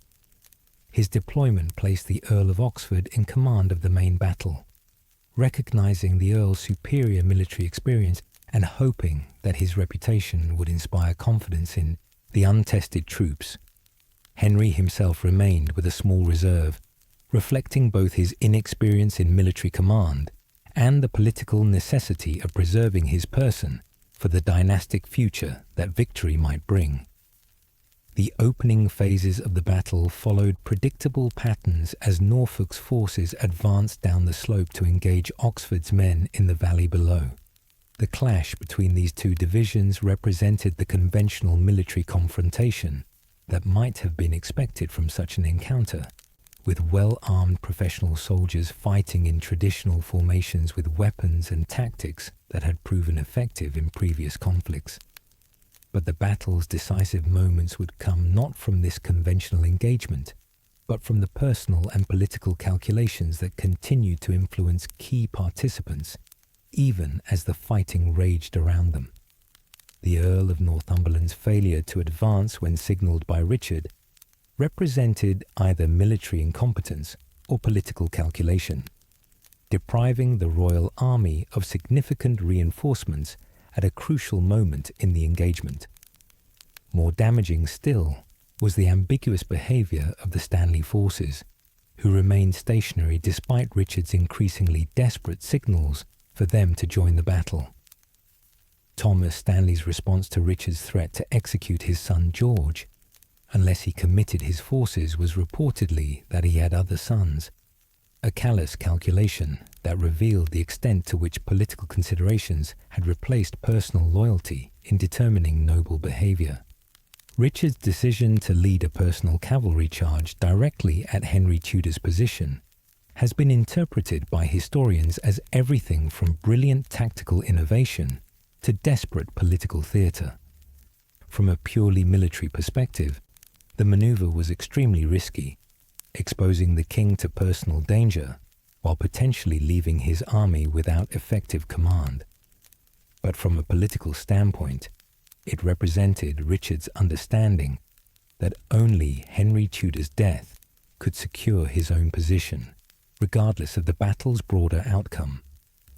The charge itself was executed with remarkable skill and determination, demonstrating that Richard retained both the personal courage and military capability that had marked his earlier career. Contemporary accounts describe him cutting down Henry's standard-bearer, Sir William Brandon, and coming within sword's length of Henry himself, before being overwhelmed by the sheer numbers of enemies who surrounded him.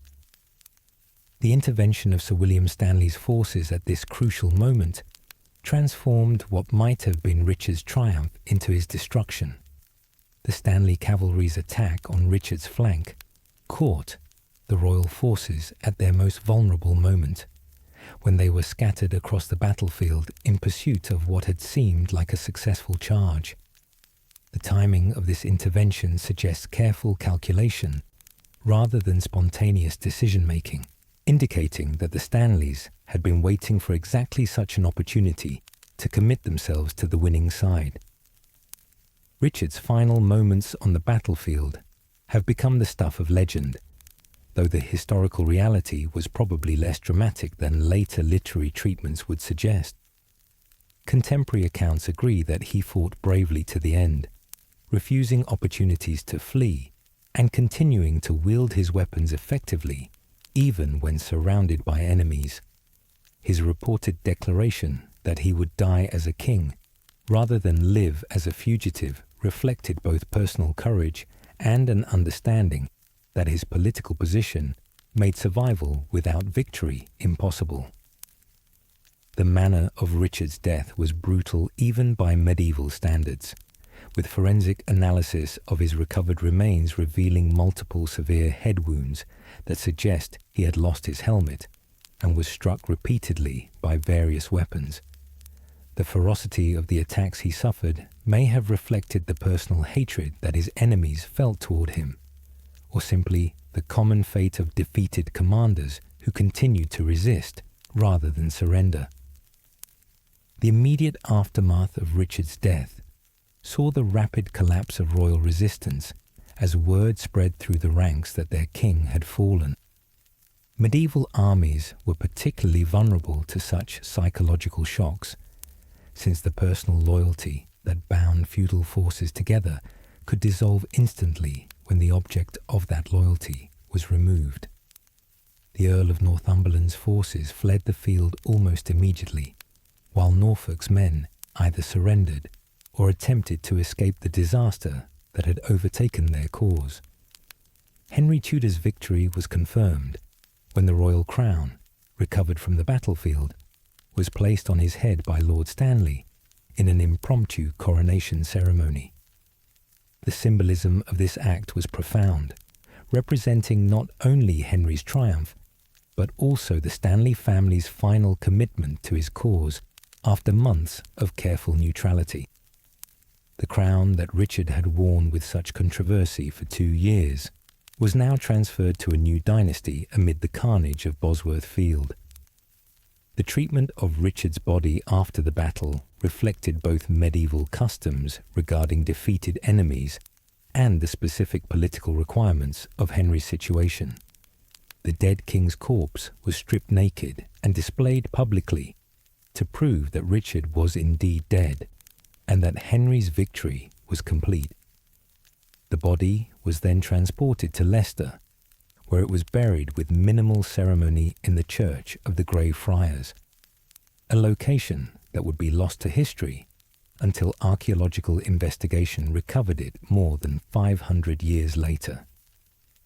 The political consequences of Bosworth extended far beyond the immediate change of dynasty, representing the end of the medieval period in English history and the beginning of the Tudor era that would transform England into a major European power. Henry Tudor's victory united the rival claims of Lancaster and York through his subsequent marriage to Elizabeth of York, finally ending the dynastic conflict that had torn England apart for 30 years. For Richard III personally, Bosworth represented the ultimate failure of the political and military skills that had brought him such success earlier in his career. The boy who had survived multiple exiles, the Duke who had dominated northern England, the king who had demonstrated genuine capabilities as a ruler. All of these achievements were overshadowed by his controversial path to the throne and his ultimate defeat by a claimant whose credentials were inferior to his own. The historical assessment of Richard's character and reign has been complicated by both the circumstances of his death and the propaganda requirements of his Tudor successors. The victorious Henry VII needed to justify his own questionable claim to the throne by blackening Richard's reputation, creating the negative portrayal that would be immortalized by Shakespeare and persist in popular culture for centuries.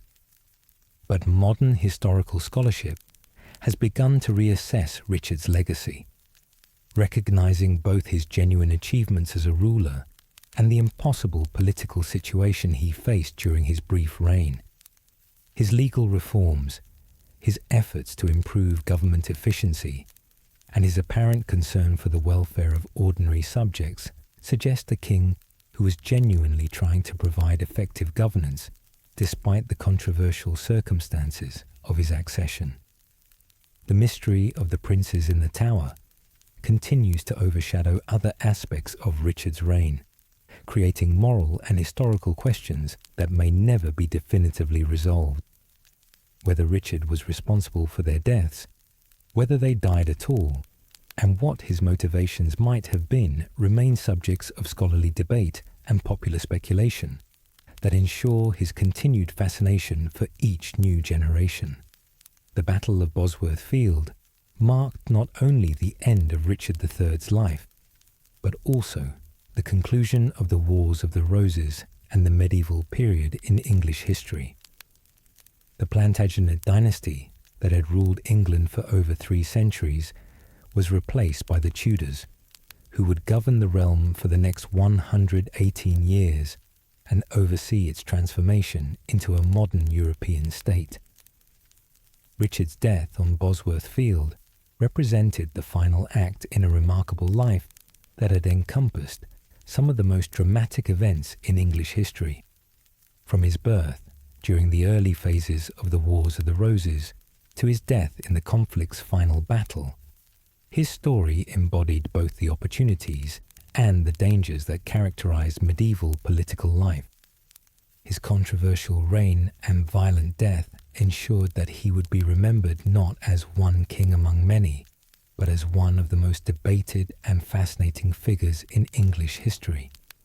The crown for which Richard had sacrificed so much, and which had ultimately cost him his life, passed to Henry Tudor, who would rule as Henry VII and establish a dynasty that would preside over England's emergence as a major European power. But the questions raised by Richard's brief and turbulent reign, questions about legitimacy, morality, and the nature of royal authority, would continue to resonate through English history and culture for centuries to come. As the mists cleared over Bosworth Field on that fateful August morning in 1485, and the stripped corpse of England's last Plantagenet king was loaded onto a cart for its ignominious journey to Leicester, few could have imagined that Richard III would become one of history's most enduring and controversial figures. The man who had lived just 32 years and reigned for barely 26 months would generate more scholarly debate, popular fascination, and cultural interpretation than monarchs who ruled for decades. The immediate aftermath of Richard's defeat saw the systematic destruction of his reputation by the Tudor dynasty that replaced him. Henry VII, whose own claim to the throne was tenuous at best, needed to justify his victory and legitimize his rule by portraying his predecessor as a tyrant and usurper whose death represented divine judgment against wickedness. This process of historical revision began immediately and would continue throughout the Tudor period, culminating in the literary masterpiece that would define Richard's image for centuries to come. The burial of Richard III in the Grey Friars Church at Leicester was deliberately modest, reflecting both medieval customs regarding defeated enemies and Henry VII's desire to minimize any potential martyrdom or cult that might develop around his predecessor.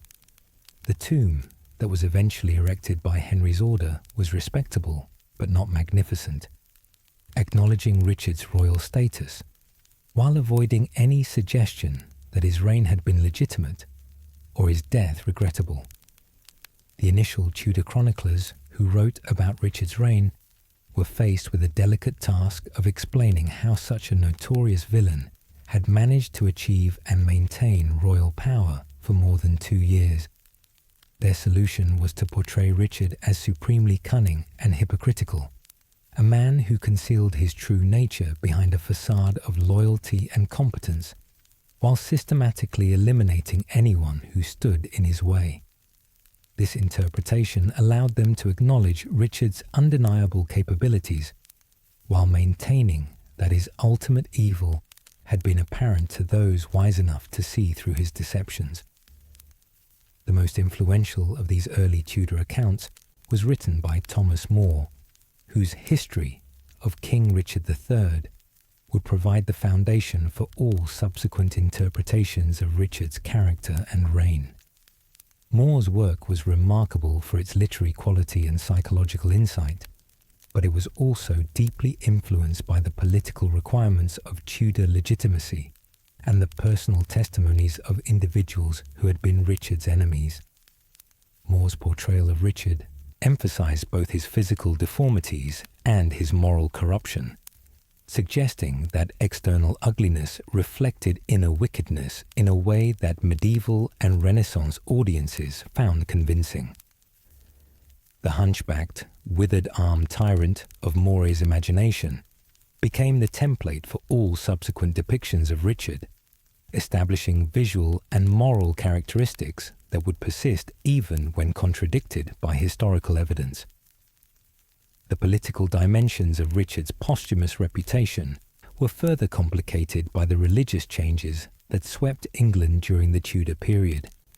The dissolution of the monasteries under Henry VIII resulted in the destruction of the Grey Friars Church, where Richard was buried, and his tomb was lost when the building was demolished. This physical disappearance seemed to mirror the broader erasure of Richard's positive legacy from official historical memory. But even as Tudor propaganda was blackening Richard's reputation, alternative voices were beginning to suggest that the official version of events might not tell the complete story. Some contemporary observers had noted discrepancies between Richard's actions as king and the villainous character attributed to him by his enemies. His legal reforms, his concern for ordinary subjects, and his apparent attempts to govern justly seemed inconsistent with the image of a power-mad tyrant interested only in personal advancement. The international perspective on Richard's reign was generally more favourable than the Tudor version that dominated English historical writing. Foreign chroniclers, less influenced by the political needs of Henry VII's government, often portrayed Richard as a capable ruler who had been unfortunate in his circumstances rather than inherently evil in his character. These alternative viewpoints would eventually provide ammunition for later defenders of Richard's reputation.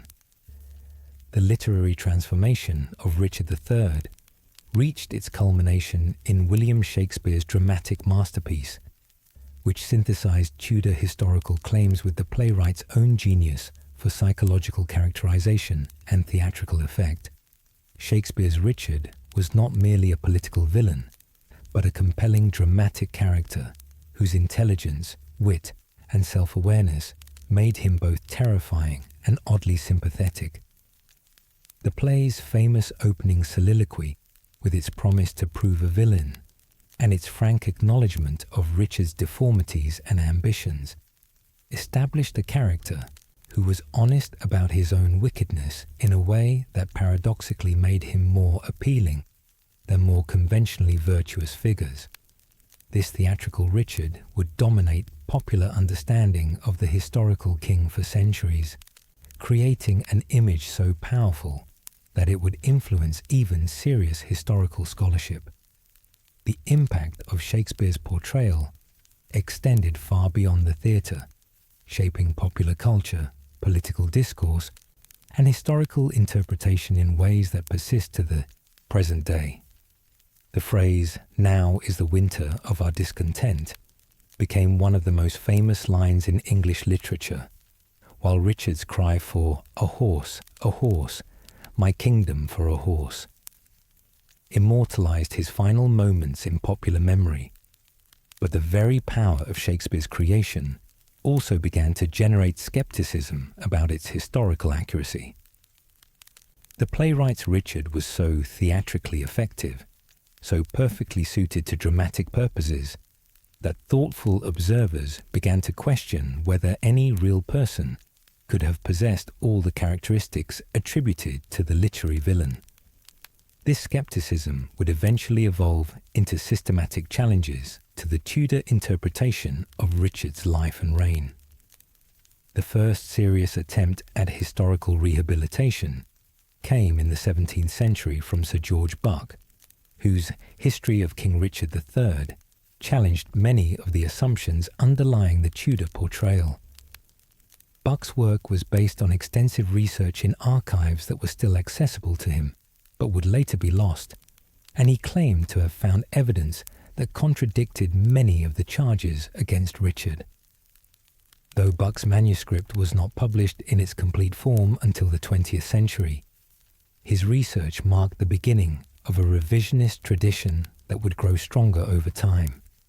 The 18th century Enlightenment brought new approaches to historical scholarship that emphasized rational analysis over inherited tradition, creating opportunities for fresh examination of Richard's controversial legacy. Horace Walpole's Historic Doubts on the Life and Reign of King Richard III applied skeptical reasoning to the traditional charges against Richard, arguing that many of the accusations were either unsupported by evidence or inconsistent with his documented actions as king. Walpole's analysis focused particularly on the question of the princes in the Tower, arguing that Richard had little motive to kill his nephews after they had been declared illegitimate, and that alternative explanations for their disappearance were at least as plausible as the traditional assumption of murder. While Walpole later retracted some of his arguments, his work established a tradition of rational skepticism about Richard's alleged crimes that would influence subsequent scholarship. The 19th century saw the emergence of competing schools of thought about Richard's character and reign, with Romantic historians emphasizing the dramatic and emotional aspects of his story, while more scientific approaches sought to establish facts through careful examination of contemporary evidence. The discovery and publication of previously unknown documents from Richard's reign provided new insights into his administrative methods and policy priorities, revealing a ruler who seemed genuinely concerned with justice and effective governance. The founding of the Richard III Society in 1924 marked a turning point in efforts to rehabilitate the king's reputation, bringing together amateur and professional historians united by their belief that Richard had been unjustly maligned by Tudor propaganda and literary interpretation. The Society's research efforts would eventually contribute to significant advances in understanding Richard's life and reign, though their advocacy approach sometimes led to accusations of special pleading and selective interpretation of evidence. The 20th century brought new archaeological and forensic techniques that promised to shed fresh light on some of the mysteries surrounding Richard's life and death. The discovery of documents in foreign archives provided new perspectives on Richard's diplomatic activities and international reputation, while careful analysis of contemporary sources revealed inconsistencies and biases in the traditional accounts of his reign. Perhaps most significantly, the search for Richard's physical remains became a focus of intense public interest and scholarly investigation. The location of the Greyfriars Church had been lost for centuries, but careful research combining historical documents with archaeological techniques eventually identified the site beneath a modern car park in Leicester.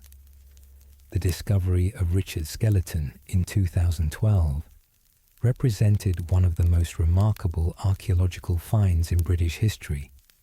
The forensic examination of Richard's remains revealed crucial information about his physical appearance and the manner of his death, confirming some aspects of the historical record while contradicting others. The evidence of scoliosis supported claims about Richard's physical deformity, though the condition was much less severe than literary descriptions had suggested. The multiple head wounds found on the skeleton confirmed that he had died violently in battle, consistent with contemporary accounts of his final moments at Bosworth. But perhaps most importantly, the scientific analysis of Richard's remains provided objective evidence that could be evaluated independently of the political and cultural biases that had influenced previous interpretations of his story. The DNA testing that confirmed the skeleton's identity and the detailed forensic analysis of his injuries represented a new kind of historical evidence that transcended the limitations of written sources. The reburial of Richard III at Leicester Cathedral in 2015 marked both the end of one historical mystery and the beginning of new debates about his legacy and significance. The elaborate ceremony that accompanied his reinterment reflected the continued fascination with his story, while acknowledging the complex and contradictory nature of his historical reputation. Modern historical scholarship has generally moved toward a more nuanced understanding of Richard III that acknowledges both his genuine achievements as a ruler and the controversial methods he used to gain and maintain power. The legal reforms of his brief reign, his efforts to make government more efficient and accessible, and his apparent concern for the welfare of ordinary subjects suggest a king who was genuinely trying to provide effective governance despite the difficult circumstances he faced. At the same time, the manner of his accession to the throne and the disappearance of the princes in the Tower remain deeply troubling aspects of his story that cannot be easily explained away. Even the most sympathetic modern interpretations of Richard's reign must grapple with the fundamental questions about legitimacy and morality that his actions raised in his own time and continue to raise today. The enduring fascination with Richard III reflects broader questions about power, legitimacy, and morality that resonate across historical periods. His story embodies the eternal tension between political necessity and moral principle, between the requirements of effective leadership and the demands of ethical behavior. These themes help explain why his brief reign continues to generate such passionate debate and cultural interest. The literary and cultural legacy of Richard III extends far beyond historical scholarship to encompass novels, films, television programs, and theatrical productions that continue to reinterpret his story for new audiences. Each generation seems to discover new aspects of his character and reign that speak to contemporary concerns and preoccupations, ensuring that his legend remains vital and relevant. The psychological dimensions of Richard's story have attracted particular attention from modern interpreters, who have seen in his alleged transformation from loyal brother to ruthless tyrant a case study in the corrupting effects of power and the tragic consequences of moral compromise. Whether this interpretation reflects historical reality or literary construction, it has provided rich material for artistic and intellectual exploration. The question of the princes in the Tower continues to generate speculation and investigation, with new theories and interpretations emerging regularly as scholars and amateur researchers apply fresh perspectives to the limited evidence available. The mystery has become so embedded in popular culture that it has taken on a life of its own, independent of the historical questions that originally gave it significance. The international dimensions of Richard's legacy have also evolved over time, as scholars from different countries and cultures have brought their own perspectives to bear on his story. The globalization of historical scholarship has created opportunities for more comprehensive and objective evaluation of his reign, free from the national and dynastic biases that influenced earlier interpretations.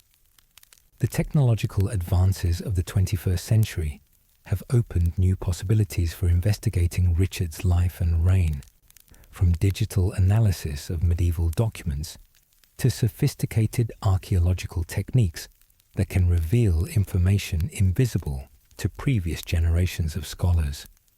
These tools promise to continue yielding new insights into one of history's most controversial figures. But perhaps the most enduring aspect of Richard III's legacy is the fundamental question he poses about the nature of historical truth and the possibility of objective knowledge about the past. His story demonstrates how political necessity, cultural bias, and literary imagination can combine to create historical narratives that may have little connection to the reality they purport to describe. the ongoing debates about Richard's character and actions reflect broader challenges facing historical scholarship in an age of competing narratives and contested truths. His example shows how the past can be simultaneously recovered and constructed, discovered and invented through the complex interplay of evidence, interpretation, and imagination that characterizes all historical inquiry. As we continue to examine and re-examine Richard III's brief but eventful life, we are ultimately exploring questions about ourselves and our own relationship to power, morality, and truth. His story serves as a mirror that reflects our own values and assumptions, while challenging us to think more deeply about the complexity of human motivation and the ambiguity of historical judgment. The last Plantagenet king, who died fighting desperately for his crown on a Leicestershire battlefield more than 5 centuries ago, thus remains a living presence in our cultural and intellectual life. His legacy reminds us that history is not simply a record of past events, but an ongoing conversation between present and past, a dialogue in which each generation must decide for itself what to make of the complex and contradictory evidence that survives from those who came before us. Whether Richard III was the villain of Tudor propaganda, the tragic hero of romantic imagination, or the capable but flawed ruler revealed by modern scholarship, his story continues to captivate and challenge us. In the end, perhaps the most appropriate tribute to his memory is not the resolution of all controversies surrounding his reign, but the recognition that some historical figures transcend simple categorization and demand our continued attention, reflection, and debate. The crown that Richard sought so desperately and held so briefly has long since passed to other dynasties and other hands. But the questions raised by his pursuit of power and his exercise of it remain as relevant today as they were in the autumn of 1485. In that sense, Richard III achieved a form of immortality that no amount of Tudor propaganda could destroy, and no passage of time can diminish. And so, we reach the end of our gentle journey through the turbulent life of Richard III, England's most controversial king. From his birth amid the gathering storms of civil war to his death on the blood-soaked field of Bosworth, we have followed the transformation of a boy born to obscurity into a man who would wear the crown of England and lose it in a single desperate battle. Richard's story reminds us that history is rarely simple, and that the men and women who shaped our past were complex beings driven by hopes, fears, ambitions, and loyalties that we can glimpse but never fully comprehend. Whether he was the villain of Shakespeare's imagination or the misunderstood ruler that modern scholarship suggests, Richard III remains a figure who challenges our assumptions about power, morality, and the nature of kingship itself. The mysteries that surround his reign, the fate of the princes, the truth about his character, the real reasons behind his controversial actions, may never be fully resolved. Perhaps this uncertainty is fitting for a king whose life was marked by such dramatic reversals of fortune, and whose death marked the end of an entire era in English history. As you drift off to sleep, dear listener, let your mind wander through the great halls of Middleham Castle, across the Scottish borderlands where young Richard learned the arts of war, through the corridors of power where he navigated the treacherous currents of medieval politics. Think of him not as a cardboard villain or a plaster saint, but as a man who lived in extraordinary times and made choices that echo through history. The last Plantagenet king sleeps now in Leicester Cathedral, his long-lost remains finally given the royal burial that was denied him for more than 5 centuries. His story has found its peace at last, even as the debates about his life and reign continue to engage new generations of scholars and enthusiasts. May you sleep as peacefully as kings, and may your dreams be filled with the pageantry and mystery of medieval England, where Richard III played out his brief but unforgettable role on the stage of history. Good night, sweet dreamers, and thank you for joining us on this journey through one of history's most fascinating and controversial lives.